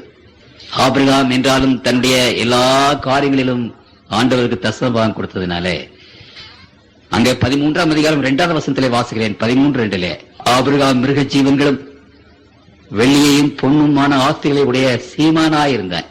12ஆவது அதிகாரத்திலே ஆபிரகாமி ஆண்டவர் போ என்று சொல்லுகிறார். அவன் அப்படி புறப்பட்டு பரதேசியாக வெளியே வந்த போது, வெளிநாடுகளே செஞ்ச போது என்ன அங்கு வாசிக்கிறோம் என்றால், ஆபிரகாம் மிருக ஜீவன்களும் வெள்ளியும் பொன்னுமான ஆஸ்திகளை உடைய சீமானாயிருந்தார். அரசர்கள் போல அவர் வாழ்ந்தார். அப்படிப்பட்ட ஒரு ஆசீர்வாதத்தை ஆண்டவர் தம்முடைய பிள்ளைக்கு ஆபிரகாம் கொடுத்தார் என்பதை பற்றி நாம் வாசிக்கிறோம். அவருடைய கூடாரத்திலே குடியிருந்த அவருடைய மகனை பற்றி நாம் வாசிக்கும் போது, யாக்கோப்பு அங்கு ஆண்டவரோடு கூட ஒரு பொருத்தனை பண்ணுகிறார். தன்னுடைய தகப்பனை விட்டு சகோதரன் தன்னை கொன்று போடுவானே என்று தகப்பனை ஏமாற்றி, சகோதரனை ஏமாற்றி அவன் சொத்துக்களை அபகரித்துக் கொண்டான். சகோதரன் தன்னை கொன்று போடுவானே என்று அவன் ஒரே மனிதனாக ஒரு துண்டை கட்டி கொண்டு ஒரு கோலை எடுத்துக்கொண்டு இரவிலே புறப்பட்டு ஓடுகிறான்.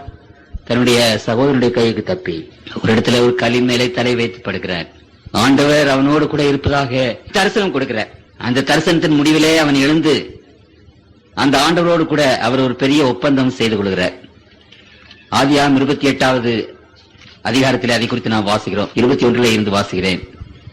அப்பொழுது யாக்கோப்பு 20வது வசனம், தேவன் என்னோடு கூட இருந்து நான் போகிற இந்த வழியிலே என்னை காப்பாற்றி உண்ண ஆகாரம் உடுக்க வஸ்திரம் எனக்கு தந்து என்னை என் தகப்பன் வீட்டுக்கு சமாதானத்தோட திரும்பி வர பண்ணுவாரானால் கர்த்தர் எனக்கு தேவனாயிருப்பார். நான் தூணாக நிறுத்தின இந்த கல் தேவனுக்கு வீடாகும். தேவரீர் எனக்கு தரும் எல்லாவற்றிலும் உமக்கு தசமபாகம் செலுத்துவேன் என்று சொல்லி பொருத்தனை பண்ணி கொண்டார். அந்த யாக்கோப்பினுடைய சரித்திரத்தை நீங்கள் வாசித்து பாருங்கள். ஏராளமான ஆடு மாடுகளோடும் பிரம்மாண்டமான செல்வத்தோடும் யாக்கோப்பு திரும்பி வருகிறார் என்று நீங்கள் வாசிக்கிறீர்கள்.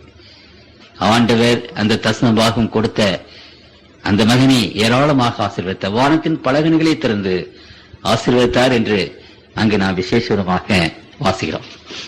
சொல்லிக்கொண்டே போகலாம். கர்த்தருக்குள் பிரியமானவர்களே, இந்த வேத வாக்கியம் ஏராளமாக இந்த தசமபாகத்தை பற்றி பேசுகிறது.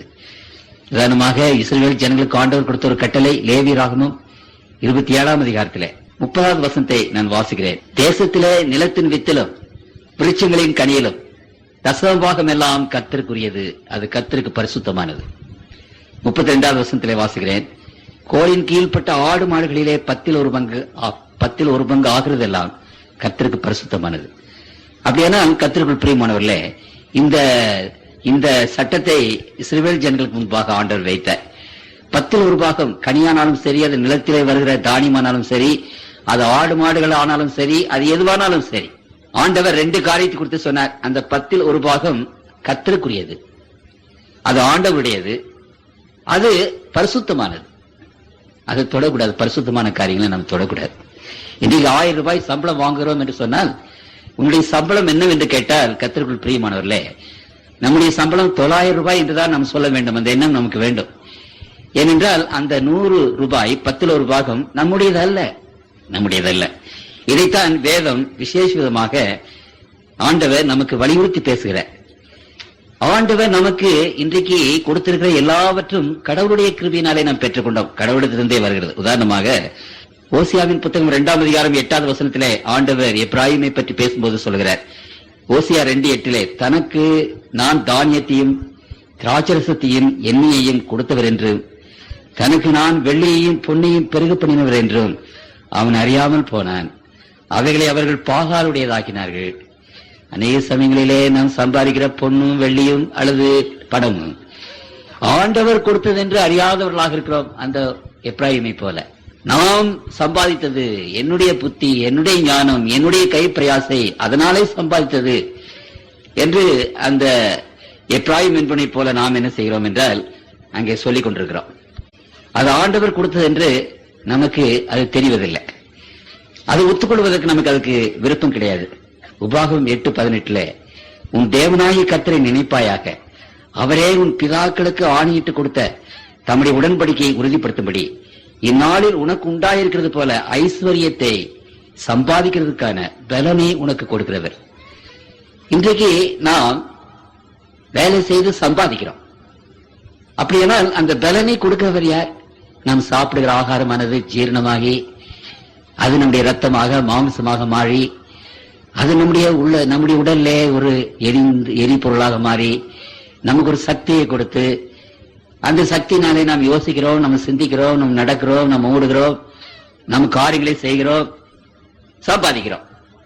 அப்படியானால் அந்த சம்பாதிக்கும்படியான ஞானத்தை கொடுத்தது யார்? அந்த சம்பாதிக்குமான புத்தியை கொடுத்தது யார்? அந்த சம்பாதிக்கும்படியான பலத்தை கொடுத்தது யார்? ஆண்டவர் கொடுத்தார் என்பதை நாம் மறந்து விடுகிறோம். நான் சம்பாதித்தது நேபுகாத்நேச்சார் மாதிரி நான் கட்டின பாபிலோன் இதுவல்லவா? கர்த்தருக்குள் பிரியமானவர்களே, நாம் கையின் பிரயாசைகள் எல்லாவற்றையும் நமக்கு கொடுத்த சத்து, சுகம், பலம், அறிவு, ஞானம் எல்லாம் தேவனிடத்திலிருந்து வந்தது என்பதை நாம் மறந்து விடுகிறோம். எல்லாம் அவர் கொடுத்தது, அவருடைய கிருபை. சரி, ஒரு உழவன் விதையை விதைக்கிறார்.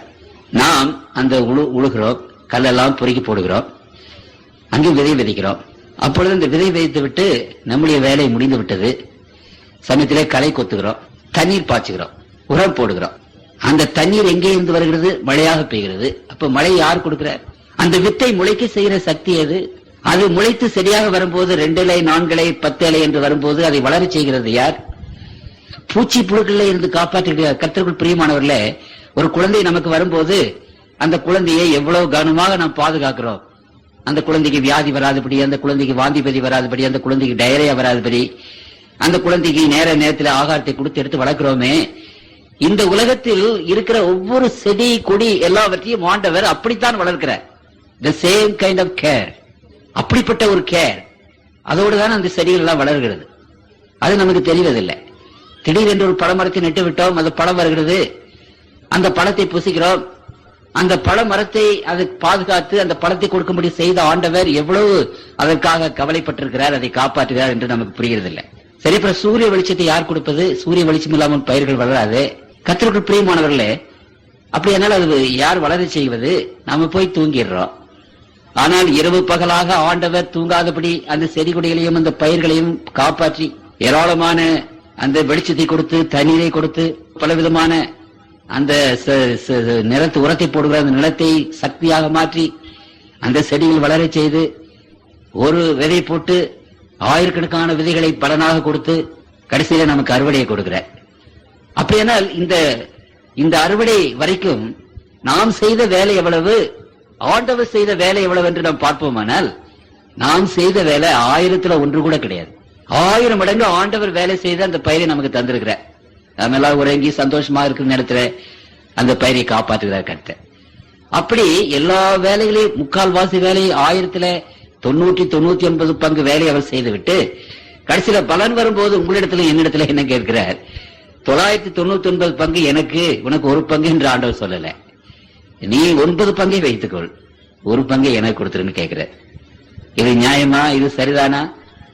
ஆண்டவர் எத்தனை கருணை உள்ளவர், எத்தனை கிருபை உள்ளவர் என்பதை பற்றி நாம் விசேஷமாக நாம் கவனிக்க வேண்டும். இந்த தசமபாகம் கொடுக்கிற அந்த வழக்கம் பழைய ஏற்பாட்டு காலம் முழுவதுமாக மாத்திரமல்ல, புதிய ஏற்பாட்டின் காலத்திலும் தேவ பிள்ளைகள் மத்தியிலே அது விசேஷமாக இருந்தது. ஆண்டவர் இதை பற்றி 2 முறை பேசியிருக்கிறார். நான் அதை வாசிக்கிறேன். மத்தேயு சுவிசேஷம் 23ஆம் அதிகாரம் 23வது வசனத்திலே நான் வாசிக்கிறேன். அப்பொழுது அந்த வேதபாரர்களிலே ஒரு சர்ச்சை.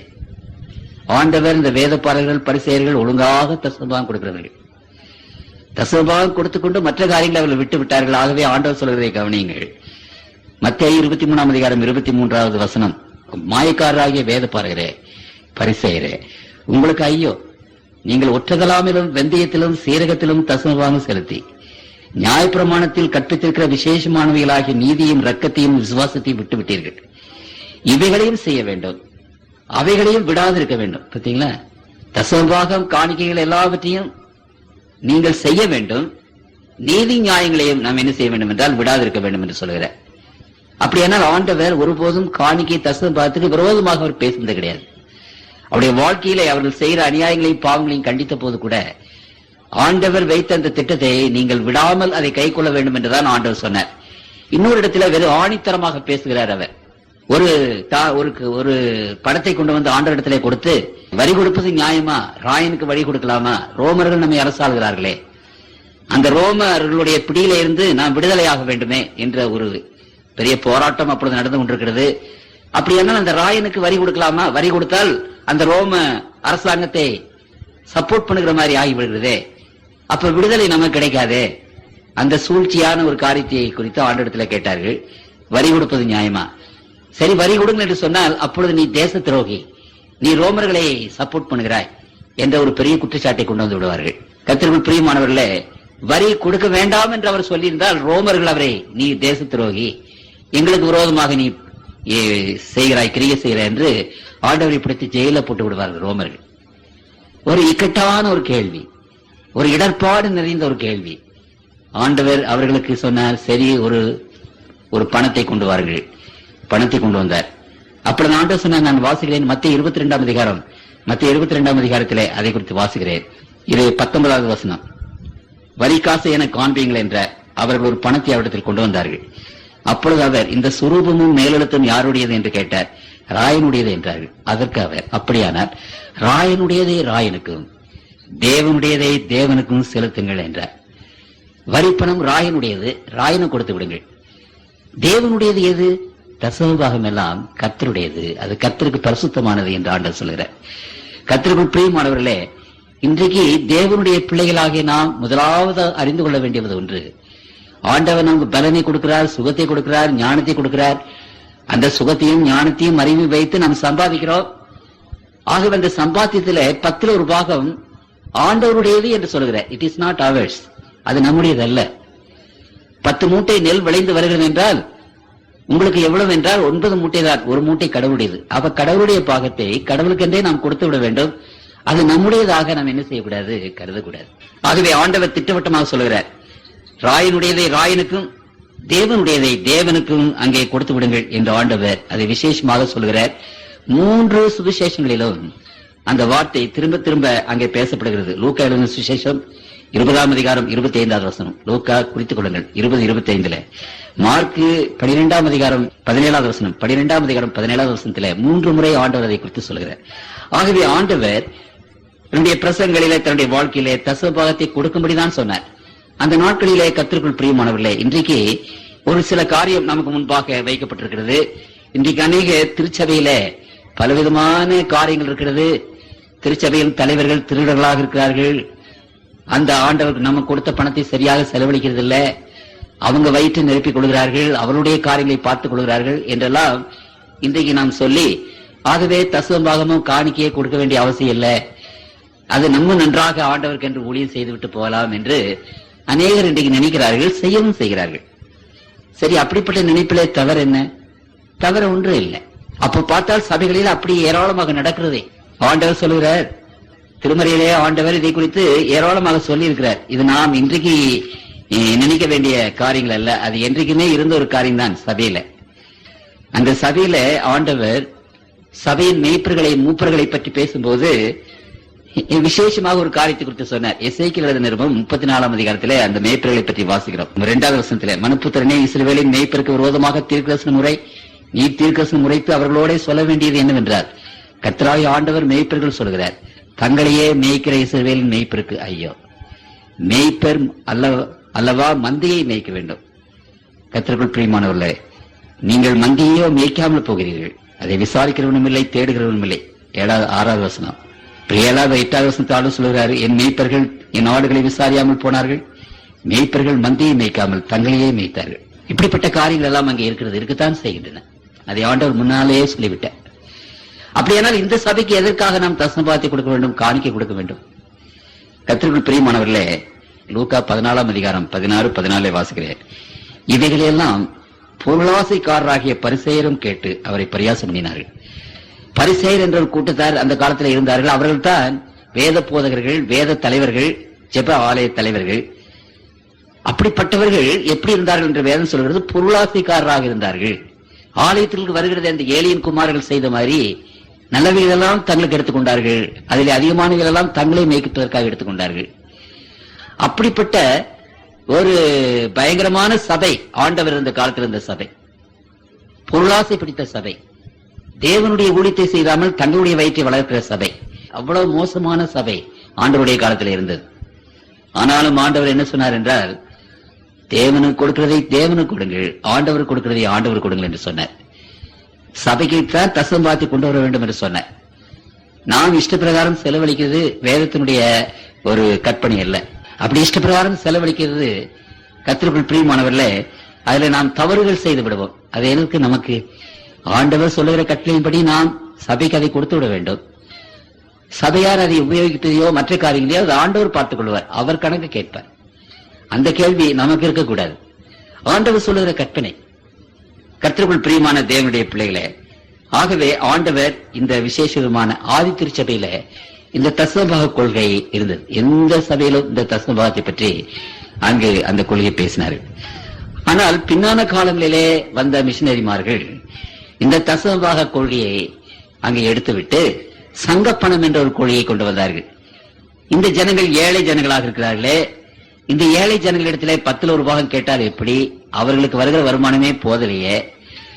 ஆகவே இந்த 10 ரூபாய் அவர்கள் தர முடியாது. அப்படி கேட்டால் அவர்கள் ரொம்ப சங்கடப்படுவார்கள்.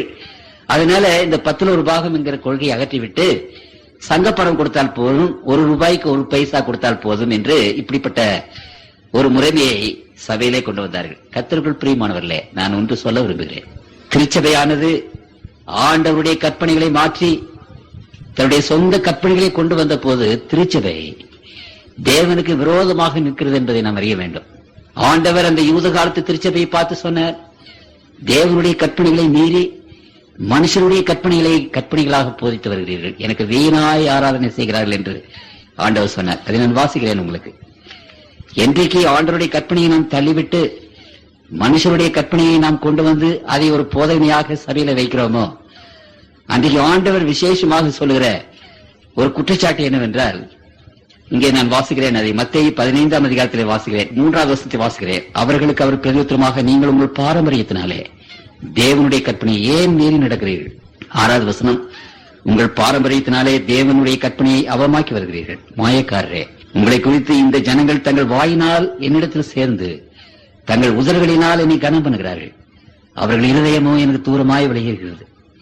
மனுஷருடைய கற்பனைகளை உபதேசங்களாக போதித்து, அது எந்த கற்பனை இருந்தாலும் பரவாயில்ல, வேதத்தில் ஆண்டவர் கொடுத்திருக்கிற வசனங்கள், அவருடைய சட்டங்கள், அவருடைய திட்டங்கள், அதை மனிதர்கள், சபையார்கள் அல்லது சபை தலைவர்கள் மாற்றி நாம் வைத்து அந்த மாதிரி அந்த வழிகளில் நடந்து ஆராதனை செய்யும் போது ஆண்டவர் சொல்கிறார், மனுஷனுடைய கற்பனைகளை உபதேசங்களாய் போதித்து வீணா எனக்கு ஆராதனை செய்கிறார்கள் என்று ஏசாயா தீர்க்கதரிசி நன்றாய் சொல்லியிருக்கிறார். தேவனுடைய சட்டத்தை மாற்றி மனிதனுடைய சட்டத்தை நான் கொண்டு வந்து ஆராதனை செய்யும் போது நீங்கள் எவ்வளவு ஆராதனை செய்தாலும் சரி, எவ்வளவு பயபக்தியாக, எவ்வளவு ஆவலோடு, எவ்வளவு உற்சாகத்தோடு ஆராதனை செய்தாலும் அந்த ஆராதனை வீண்.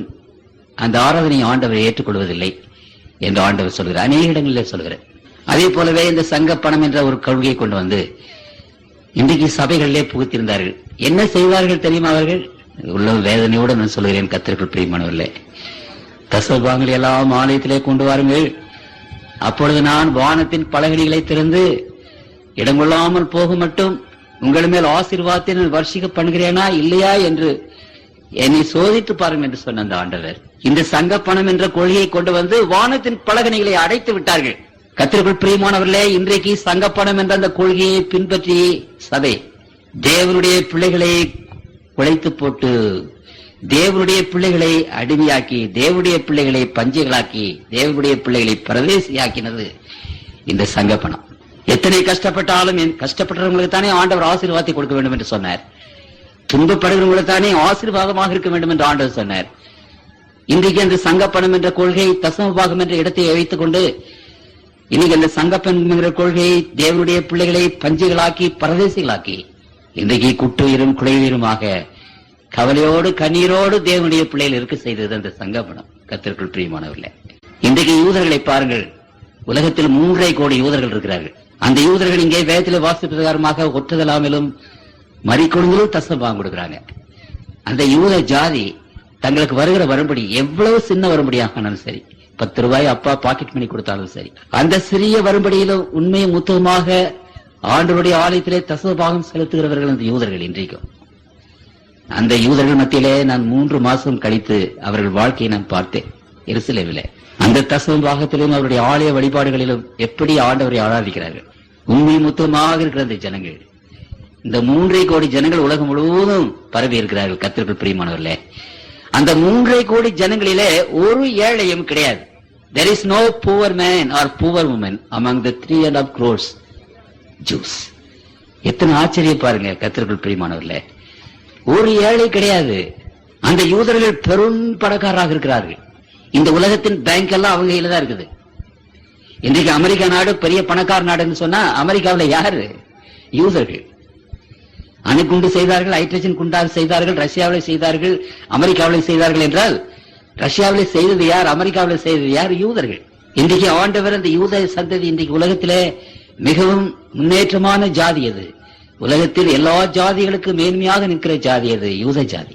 காரணம் கர்த்தருக்குள் பிரியமானவர்களே, இந்த திருமறையிலே ஆண்டவர் 2 விசேஷமான காரியங்களை தேவனுடைய பிள்ளைகளுக்கு முன்பாக வைக்கிறார். இந்த 2 விசேஷமான காரியங்கள்ல ஒன்று தசமபாகம், இன்னொன்றை நான் வாசிக்க விரும்புகிறேன். அங்கு ஏசாயா 58 அதிகாரம் 13வது வசனம், என் பரிசுத்த நாளாகிய ஓய்வு நாளிலே உனக்கு இஷ்டமானதை செய்யாதபடி உன் காலை விலக்கி உன் வழிகளின்படி நடவாமலும் உனக்கு இஷ்டமானதை செய்யாமலும் உன் சொந்த பேச்சை பேசாமலும் இருந்து ஓய்வு நாளை மனமகிழ்ச்சி நாள் என்றும் கர்த்தருடைய பரிசுத்த நாளை மகிமையான நாள் என்றும் சொல்லி அதை மகிமையாக எண்ணுவாயானார். அப்பொழுது கர்த்தரில் மனமகிழ்ச்சியாயிருப்பாய். பூமியின் உயர்ந்த இடங்களில் உன்னை ஏறி இருக்கும்படி பண்ணி உன் தகப்பனாகிய யாக்கோப்புடைய சுதந்திரத்தால் உன்னை போஷிப்பேன். கர்த்தருடைய வாய் இதை சொல்லிட்டு பாத்தீங்களா? 2 விசேஷமான கொள்கைகள் அந்த யூதர்கள் மத்தியில. தசமபாகத்தை உண்மை முத்தமாக கடவுள் கொடுத்து விடுவார்கள். அந்த பரிசுத்த ஓய்வு நாளை உண்மை முத்தமாக ஆசிரிக்கிறார்கள். அதனால ஆண்டவர் சொன்னார், உன்னை பூமியின் உயர்ந்த இடங்களிலே எல்லா ஜாதிக்கும் மேலாக உன்னை உயர்த்துவேன். உயர்த்தி இருக்கிறாரா? உயர்த்தி இருக்கிறார். யாக்கோப்பின் சுதந்திரத்தால் உன்னை போஷிப்பேன். யாக்கோப்பு ஒண்டியாக ஓடினானே ஒரு குச்சியோடு, அவன் திரும்பி வரும்போது ஏராளமான சொத்தோடு வந்தானே. கர்த்தருக்குள் பிரியமானவர்கள், இங்கு யூதர்களில் ஒரு ஏழை இல்லை. There is no beggar among Jews. இன்றைக்கு கர்த்தருடைய பிள்ளைகள் அண்ட சராசரங்களை படைத்த ஆண்டவருடைய பிள்ளைகள். நாம் மற்ற மார்க்கத்தை பற்றி சொல்லுகிறோம், எங்களுடைய ஆண்டவர் தான் உண்மையான தெய்வம், உங்களுடைய ஆண்டவர் எல்லாம் பொய்யான தெய்வம் என்று சொல்லிக் கொண்டிருக்கிறோம். அப்படியானால் மற்ற ஜாதியார் நம்ம கேட்கிற ஒரு கேள்வி, உன்னதமான தேவனுடைய பிள்ளைகளே, உண்மையான ஆண்டவரை ஜீவ தேவனை பின்பற்றுகிற தேவனுடைய பிள்ளைகளே, உண்மையான ஜீவனுள்ள தேவனுடைய ஆண்டவரை பின்பற்றுகிற நீங்கள் பஞ்சைகளாக பரதேசிகளாக ஏழைகளாக ஏன் இருக்க வேண்டும்? சொல்றது சொல்லிட்டா போதுமா? ஒரு செட்டியாருக்கு நான் பாடம் கொடுத்து கொண்டிருந்தேன். அவர் பொறையாரை சார்ந்தவர். பெரிய பணக்காரர் சைலஸ் என்ற தீவிலே, சிசிலியஸ் என்ற ஒரு தீவிலே அவருக்கு ஒரு பெரிய வியாபாரம் இருந்தது. ஏதோ நான் பஸ்ல சந்தித்தேன். அவருடைய வீட்டுக்கு போனேன். அவர் ஒரு கடவுளுடைய பக்தர், கடவுளை தேடின ஒரு மனிதர், ஒரு பக்கா இந்து, என்னத்துல பாடம் கேட்டுக்கொண்டிருந்தார்.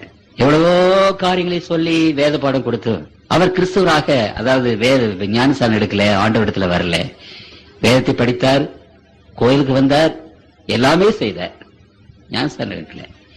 அந்த அம்மாவும் வந்தாங்க. அப்போ ஒரு நாள் நான் போன போது அவர் இல்ல, அந்த அம்மா இருந்தாங்க. நான் கேட்ட, அம்மா இவ்வளவு நாளா நீங்க பாடம் கேட்டு இயேசு கிறிஸ்துவை நீங்க விசுவாசிக்கிறீங்களா? விசுவாசிக்கிறோம். அவருடைய கற்பனையை நீங்க கை கொள்ள விருப்பம் இல்லையா? விருப்பம் உண்டு.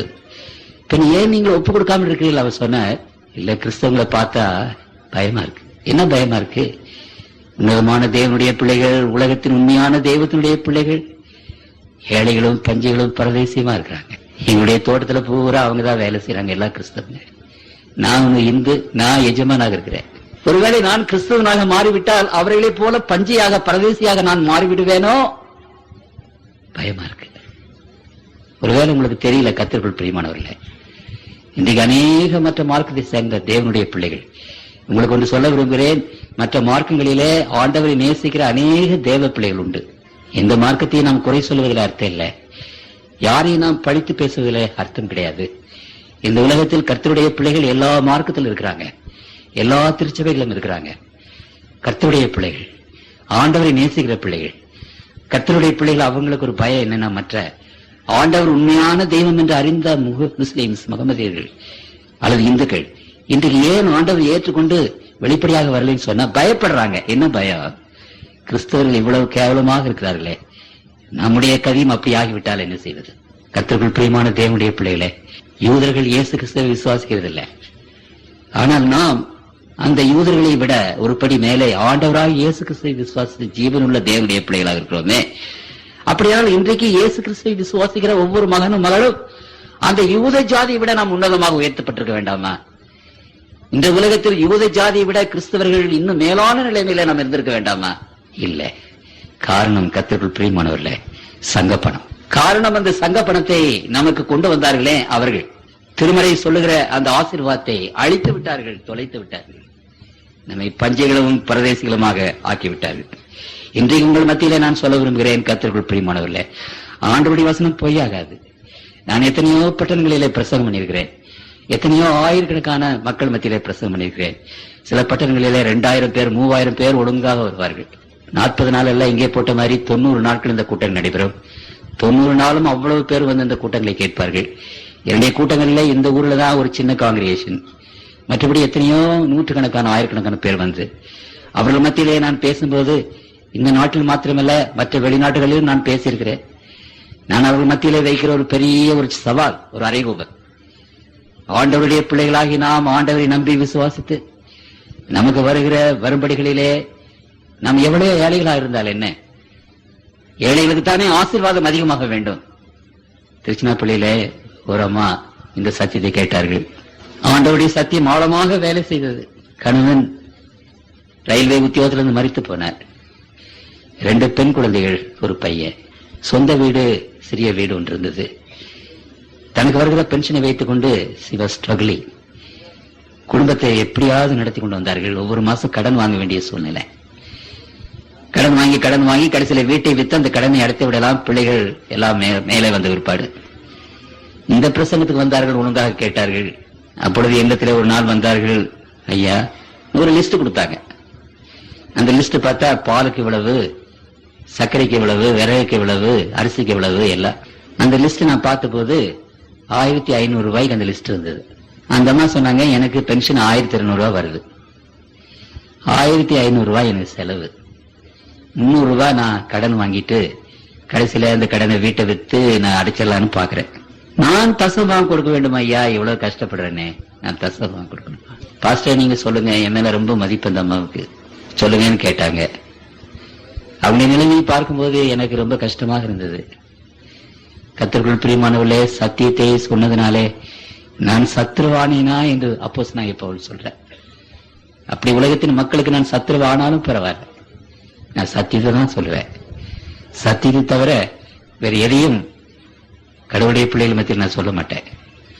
காரணம், அந்த சத்தியத்தை அல்லாத காரியங்களை நான் சொல்லி உங்களை வழிபடுக வைத்தேன், அந்த பாவம் என்னையும் என்னுடைய பிள்ளைகளையும் பிடிக்கும். கர்த்தருக்குள் பிரியமான தேவனுடைய பிள்ளைகளே, இந்த வசனங்கள் எல்லாவற்றையும் நான் உங்களை மத்தியில வந்து சொல்வதற்கு முன்னதாக எவ்வளவு தடவை வேதத்தை படித்து ஆராய்ந்து பார்த்து, நான் சொல்வது உண்மைதானா, நான் சொல்வதில் ஏதாவது பொய் இருக்கக்கூடாது, ஏதாவது தப்புதல் இருக்கக்கூடாது. ஜனங்கள் மத்தியிலே ஆண்டவருடைய வசனத்தை மட்டும்தான் வைக்கணும். எவ்வளவு முறை முழங்கால் படியிட்டு உபவாசம் பண்ணி ஜெபம் பண்ணி தேவனுடைய பிள்ளைகள் மத்தியில இந்த வசனங்களை நான் வைக்கிறேன். சத்தியத்தை தவிர வேறு எதையும் நான் சொல்லக்கூடாது, சொல்ல மாட்டேன். அந்த அம்மா என்னோட அந்த குடும்பம் பழகி இருந்தார்கள். பிரியப்பட்ட ஒரு குடும்பம், அன்பான ஒரு குடும்பம். பாஸ்டர், இந்த நான் தசம பாகம் கொடுக்கணுமா? அந்த அம்மாவை பார்த்து சொன்னேன், அம்மா, தசம பாகம் கொடுப்பது என்பது என்னுடைய கொள்கை அல்ல, அது ஆண்டவருடைய கொள்கை. கோயில்பட்டியில கண்ணன் லாரி சர்வீஸ் என்று ஒரு பெரிய லாரி சர்வீஸ், கோடீஸ்வரர். அந்த அம்மா வந்தாங்க, சத்தியத்தை கேட்டாங்க. நான் தான் பைபிள் ஸ்டடி கொடுத்தேன். தசம பாகம் கொடுக்கணுமா? ஐயா, ஆண்டவர் கொடுக்க சொல்றாரம்மா, நான் என்ன செய்யறது? இல்ல, எனக்கு தெரியறதை விட ஆண்டவருக்கு உங்கள் நிலைமை பற்றி நன்றாக தெரியும் என்றாலும் கர்த்தருடைய வார்த்தைகள். அந்த அம்மா சொன்னாங்க, பாஸ்டர், உங்களை போல கடினமான மனசு, கற்பாறை மனசு உள்ளவங்களை நான் யாரையும் பார்த்ததில்லை. உங்களுடைய மனது ஒரு கற்பாறை மனது, கடினமான மனது. இவ்வளவு தூரம் நான் உங்களுக்கு சொல்றேன், சொல்லி கூட நீங்க அதை கேட்காம தசமாக கொடுக்கணும்னு சொல்றீங்களே. அழுது கொண்டே போனார்கள் கர்த்தருக்குள் பிரியமானவர்களே. அப்புறம் ஒரு 4-5 வருஷம் அவங்க நான் பார்க்கல. 5 வருஷம் கழிச்சு பார்த்தேன், 2 பிள்ளைகளுக்கு கல்யாணம் ஆயிட்டு. அதுல ஒருவர் இங்கே வந்த இந்த வாய்ஸ் ஆஃப் ப்ராஃபஸி தமிழ்நாட்டுடைய பிரசிடென்டாக இருக்கிறார். அவருடைய மனைவி, ஒரு மகன். இன்னொரு மகன் இங்க பாண்டிச்சேரியில கிராஜுவேட் டீச்சராக வேலை செய்கிறார்கள், புருஷன் மனைவியும். அந்த பையன் ரயில்வேல ஒரு நல்ல ஆபீஸ்ல வேலை செய்கிறார். 5 வருஷம் கழிச்சு அவர்கள் வீட்டுக்கு அவர்கள் எப்படி இருக்கான்னு பார்க்க போனேன். ஓடி வந்தார்கள், காலில் விழுந்து வணங்கினார்கள். பாஸ்டர், அன்னைக்கு நீங்க வந்து ஆண்டோடைய சத்தியத்தை சத்தியமா சொல்லின்னு சொன்னா இன்றைக்கு நான் இந்த நிலைமையில இருந்திருக்க மாட்டேன் பாஸ்டர். கையெடுத்து வணங்கினார்கள். கர்த்தருக்குள் பிரியமானவர்களே, தேவனுடைய வசனத்துக்கு கர்த்தருடைய பிள்ளைகள் கையெடுத்து வணங்கணும். மனிதனுக்கு இல்ல, ஆண்டவருடைய சத்தியத்திற்காக. தேவனுடைய வசனம் பொய்யாக போகாது. கர்த்தருக்குள் பிரியமானவர்களே, ஆண்டவருடைய வசனம் ஜீவனுள்ள வசனம். வானமும் பூமியும் சமுத்திரமும் ஒளிந்து போனாலும் ஆண்டவருடைய வசனங்கள் என்றைக்குமே ஒளிந்து போகாது என்பதை மறுபடியும் உங்கள் மத்தியிலே உங்களுக்கு நான் சொல்ல விரும்புகிறேன். இப்படிப்பட்ட ஆகவே கர்த்தருடைய பிள்ளைகள் அறிந்து கொள்ள வேண்டிய 3 விசேஷமான காரியங்கள் அல்லது 4. 1, தசமபாகம் என்பது கடவுளுடையது, அது நம்முடையதல்ல. அது தொடாதீங்க, டோன்ட் டச் இட். அந்த கடமை தசமபாகம் என்பது அது பரிசுத்தமானது. கர்த்தருக்குள் பிரியமானவர்களே, பரிசுத்தமானதை நம்ம கையை போடக்கூடாது. அது கடவுளுக்குரியது, அது பரிசுத்தமானது. பரிசுத்தமான அந்த காரியத்தை நாம் எடுத்து தப்பிதமாக உபயோகிக்கும் போது ஆண்டவர் சொல்லுகிறதை நான் உங்களுக்கு வாசிக்க விரும்புகிறேன். அது நமக்கு ஒரு சாபமாக மாறி போய்விடுகிறது. மல்கியா 3ஆம் அதிகாரம் 8வது வசனத்திலே நான் வாசிக்கிறேன். மனுஷன் தேவனை வஞ்சிக்கலாமா? நீங்களோ என்னை வஞ்சிக்கிறீர்கள். எதிலே உண்மை வஞ்சித்தோம் என்கிறீர்கள். தசம பாகத்திலும் காணிக்கையிலும் தானே. நீங்கள் சபிக்கப்பட்டவர்கள், ஜனத்தாராகிய நீங்கள் எல்லாரும் என்னை வஞ்சித்தீர்கள். பாருங்க, தசம பாகத்தை நம்ம பிடிக்கும் போது, ஆண்டவரிடத்துல கொடுக்காத போது வஞ்சித்தீர்கள் என்று ஆண்டவர் சொல்லுகிறார். அப்படி ஆண்டவரை வஞ்சிக்கும் போது ஆண்டவருடைய சாபம் நமக்கு வருகிறது. அதனாலதான் இன்றைக்கு கிறிஸ்தவர்களாக நாம் அப்படி இருக்கிறோம். ஒருவேளை இதுவரைக்கும் நமக்கு ஒருவேளை இதனுடைய காரியம் தெரியாமல் இருந்திருக்கலாம். கர்த்தருக்குள் பிரியமானவர்களே, அநேக காரியங்களை நாம் அறியாம செய்துட்டு இருக்கிறோம், தெரியல நமக்கு. ஒருவேளை தசமபாகம் என்று கேள்விப்பட்டிருப்பீர்கள், அதனுடைய முக்கியத்துவம் உங்களுக்கு தெரியாமல் இருந்திருக்கலாம். அறியாத காலங்களை தேவன் தெரியாதவர் போல் இருந்தார், வேதம் சொல்கிறது. ஆனால் இப்பொழுதோ மனம் திரும்பி அந்த காரியங்களை செய்ய வேண்டும் என்று ஆண்டவர் எதிர்பார்க்கிறார். அப்படியானால் அந்த ஆண்டவருக்குரியதை நம்ம எடுத்துக்கொள்ளும் போது நாம் ஆண்டவரை வஞ்சிக்கிறோம், ஆண்டவரிடத்தில் திருடுறோம். அப்படிப்பட்டவங்களுக்கு என்ன கிடைக்கும்? சாபம் தான் கிடைக்கும். நீங்கள் சபிக்கப்பட்டவள் என்று ஆண்டவர் சொல்றார். ஜனத்தாரைய நீங்க எல்லாரும் வஞ்சிக்கிறீர்கள். என் ஆலயத்தில் ஆகாரம் உண்டாயிருக்கும்படி தசமபாகங்களை எல்லாம் பண்டகசாலையிலே கொண்டு வாருங்கள். அப்பொழுது நான் வானத்தின் பலகணிகளை திறந்த இடம் கொள்ளாமல் போக மட்டும் உங்களை உங்கள் மேல் ஆசீர்வாதத்தை வர்ஷிக்க பண்ண மாட்டார்கள் என்று அதனால நீ சோதித்து பாருங்கள் என்று சேனைகளின் கர்த்தர் சொல்கிறார். கர்த்தருக்குள் பிரியமானவர்களே, இந்த காரியத்தை உங்கள் முன்பாக நான் வைக்க விரும்புகிறேன். இந்த உலகத்தின் பல்வேறு பகுதியிலே, விசேஷமாக நம்முடைய நாடுகளிலே நான் இந்த பிரசங்கத்தை செய்யும் போது அவர்களுக்கு முன்பாக ஒரு அறைகோடு விடுத்தேன். கர்த்தருடைய பிள்ளைகளாகி நீங்கள் எப்படிப்பட்ட சூழ்நிலை இருந்தாலும், உங்களுக்கு என்ன வரும்படி வந்தாலும், கடனோ கஞ்சி குடிக்கிறோமோ அதை பற்றி கவலை இல்லை. ஆண்டவருடைய வார்த்தைக்கு மதிப்பு கொடுங்க, ஆண்டுடைய வசனத்துக்கு செய்து கொடுங்க. இந்த தசமபாகத்தை உண்மை முத்தமாக, இந்த தசமபாகம் என்று சொல்லும் போது அதுல ஆண்டவர் கொடுக்கும் போது ஆண்டவருக்கு எல்லாம் தெரியும். சும்மா 100 ரூபாய் தசமபாகம் வந்து 100 ரூபாய் மறுபடி வந்தது, 10 ரூபாய் தசமபாகம், 5 ரூபாய் கொண்டு வந்து கொடுக்கலாம். சபையில ஐயரது சந்தோஷமா வாங்கிடுவாரு. அவருக்கு தெரியாது, கடவுளுக்கு தெரியும். தசமபாகம் என்று சொல்லும் போது உண்மையும் உத்தமும் அதை கொண்டு வந்து ஆண்டவரிடத்திலே நாம் செலுத்தி விட்டால், கர்த்தருக்குள் பிரியமானவர்களே, அப்பொழுது ஆண்டவர் தம்முடைய பிள்ளைகளை எப்படி நடத்துகிறார் பாருங்க. ஒரு வருஷம் நீங்க உண்மையாக தசமபாகத்தை கொடுங்க. இந்த ஒரு வருஷத்திலே ஆண்டவர் என்னை ஆசீர்வதிக்கலன்னு யாராவது என்கிட்ட வந்து சொல்லுவீர்களானால், இந்த வேத புத்தகத்தை நான் தூக்கி எறிஞ்சிட்டு இந்த பிரசங்கம் என்ற வேலையை விட்டுட்டு நான் வேற எந்த வேலைக்காவது போயிடுறேன். நான் 3 MA படிச்சிருக்கிறேன். இன்னைக்கு நான் வந்து கல்லூரியில போய் ஆர்கியாலஜியில ப்ரொஃபஸரா இருந்தா எனக்கு 12,000 ரூபாய் சம்பளம். இன்னைக்கும் கூப்பிடுறாங்க. கர்த்தருக்குள் பிரியமானவர்களே, வேத வசனத்தினால கட்டுப்பட்டவனாக ஊழியத்தை நான் செய்து கொண்டிருக்கிறேன். இந்த வேத வசனம் பொய் என்று நீங்கள் யாராவது நிரூபித்திடலாங்கள். நான் தசமமாக உண்மையும் உத்தமமாக நான் கொடுத்தேன், என்னை ஆண்டவர் ஆசீர்வதிக்கலன்னு நீங்க சொல்லுவீர்களானால் ஒரு வருஷம், அப்ப நான் இந்த வேலையை விட்டுட்டு போயிட வேண்டியதானே? இந்த சத்தியத்தை விட்டுட்டு நான் போயிட வேண்டியதானே? கர்த்தருக்குள் பிரியமானவர்களே, கர்த்தருடைய பிள்ளைகள், இந்த நாட்களிலே ஒன்று சொல்லி நான் இதை முடிக்க நான் விரும்புகிறேன். மத்தேயு எழுதின சுவிசேஷம் 19வது அதிகாரத்திலே ஒரு விசேஷமான ஒரு காரியத்தை நான் வாசிக்க விரும்புகிறேன். மத்தேயு எழுதின சுவிசேஷம் 19ஆம் அதிகாரம். ஒரு வாலிபன் ஓடி வந்தார் ஆண்டவரை பார்த்து. 16ஆம் வசனத்திலிருந்து வாசிக்கிறேன். நல்லா போதுகிறேன், நித்திய ஜீவனை அடைவதற்கு நான் என்ன நன்மை செய்ய வேண்டும் என்று கேட்டார். அப்பொழுது ஆண்டவர் சொன்னார், நீ நல்லவன் என்று சொல்வானேன், தேவன் தவிர வேற ஒருவரும் நல்லவன் இல்லையே. நீ ஜீவனில் பிரவேசிக்கிறோம்னால் கற்பனைகளை கைக்கொள் என்றார். கற்பனைகள் நிறைய இருக்குது, நிறைய கற்பனைகள். ஆசாரிய சட்டம் இருக்கிறது, லேவியருக்குரிய சட்டம் இருக்கிறது, தேவாலய சட்டம் இருக்கிறது, பலிமுறைக்குரிய சட்டம் இருக்கிறது. 13 சட்டங்கள் இருக்கு வேதத்துல. எல்லாருக்கும் நியாயப்பிரமாணம் தான் பேர். அதனால இந்த காலத்துல போட்டு எல்லாம் ஒரே கன்ஃபியூஸ் பண்ணிட்டு இருக்கிறாங்க எல்லாரும். அந்த 13 சட்டத்துல நியாயப்பிரமாணம் வந்தா எந்த சட்டம்னு நீங்க பாக்கணும். சரி, அப்ப இவர் கேட்டார் அடுத்த கேள்வி, எவைகளை என்று கேட்டார். 13 நியாயப்பிரமாணம் இருக்கிறதே, எந்த நியாயப்பிரமாணம் கை கொண்டா நான் ஜீவன்ல போகணும்? பிரதாண்டவர் சொன்னார், கொலை செய்யாத, விபச்சாரம் செய்ய. 10 பிரமாணத்தை எடுத்து சொன்னார்.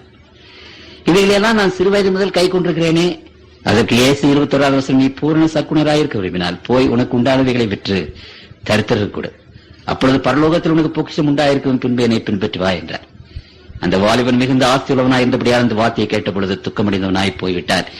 சரி, துக்கமடைந்து போனானே, அவனுடைய கதை என்ன என்று அந்த யூத சரித்திர ஆசிரியன் ஜோசிபஸ் என்பவர் பேசுகிறார் அவருடைய சரித்திர புஸ்தகத்துல. இந்த வாலிபன் பெரிய பணக்காரனானான். எருசலேமிலே ஏராளமான வீடுகள், ஏராளமான தோட்டம் துறவுகள். He became the richest man in Jerusalem. எருசலேமிலே ஒரு பெரிய ஒரு பணக்காரனாக மாறினான். 70வது ஆண்டு வந்தது. அவனுக்கு வயது 40-45 வயது இருக்கும். ரோம சேனைகள் அந்த பட்டணத்தை முற்றுகையிட்டது. ஒரு கல்லின் மேல் ஒரு கல் இல்லாமல் உடைந்து போனது. அந்த வாலிபன் அதிலே இருந்து போனான். அவனுடைய சொத்து முழுவதும் அழிந்து போய்விட்டது. ஆண்டவருடைய சத்தத்துக்கு அவன் செவி கொடுத்து செய்திருந்தான். ஆனால் ஆண்டவர் சொன்னபடி அவன் பிழைத்திருப்பான். அவனுடைய சொத்து சுகத்தில் ஆயிரக்கணக்கான தேவனுடைய பிள்ளைகள் அங்கு ஆண்டவர்களே வந்திருப்பார்கள். ஆண்டவருடைய ராஜ்யம், ஆண்டவருடைய சீக்கிரம் ஆண்டு ராஜ்யத்தை ஸ்தாபிக்க வரப்போகிறார். இந்த உலகத்தினுடைய முடிவு சீக்கிரமாக இருக்க போகிறது. கர்த்தருக்குள் பிரியமானவர்களே, அப்படியானால் நம்முடைய சொத்து, நம்முடைய சுகங்களை கடவுளை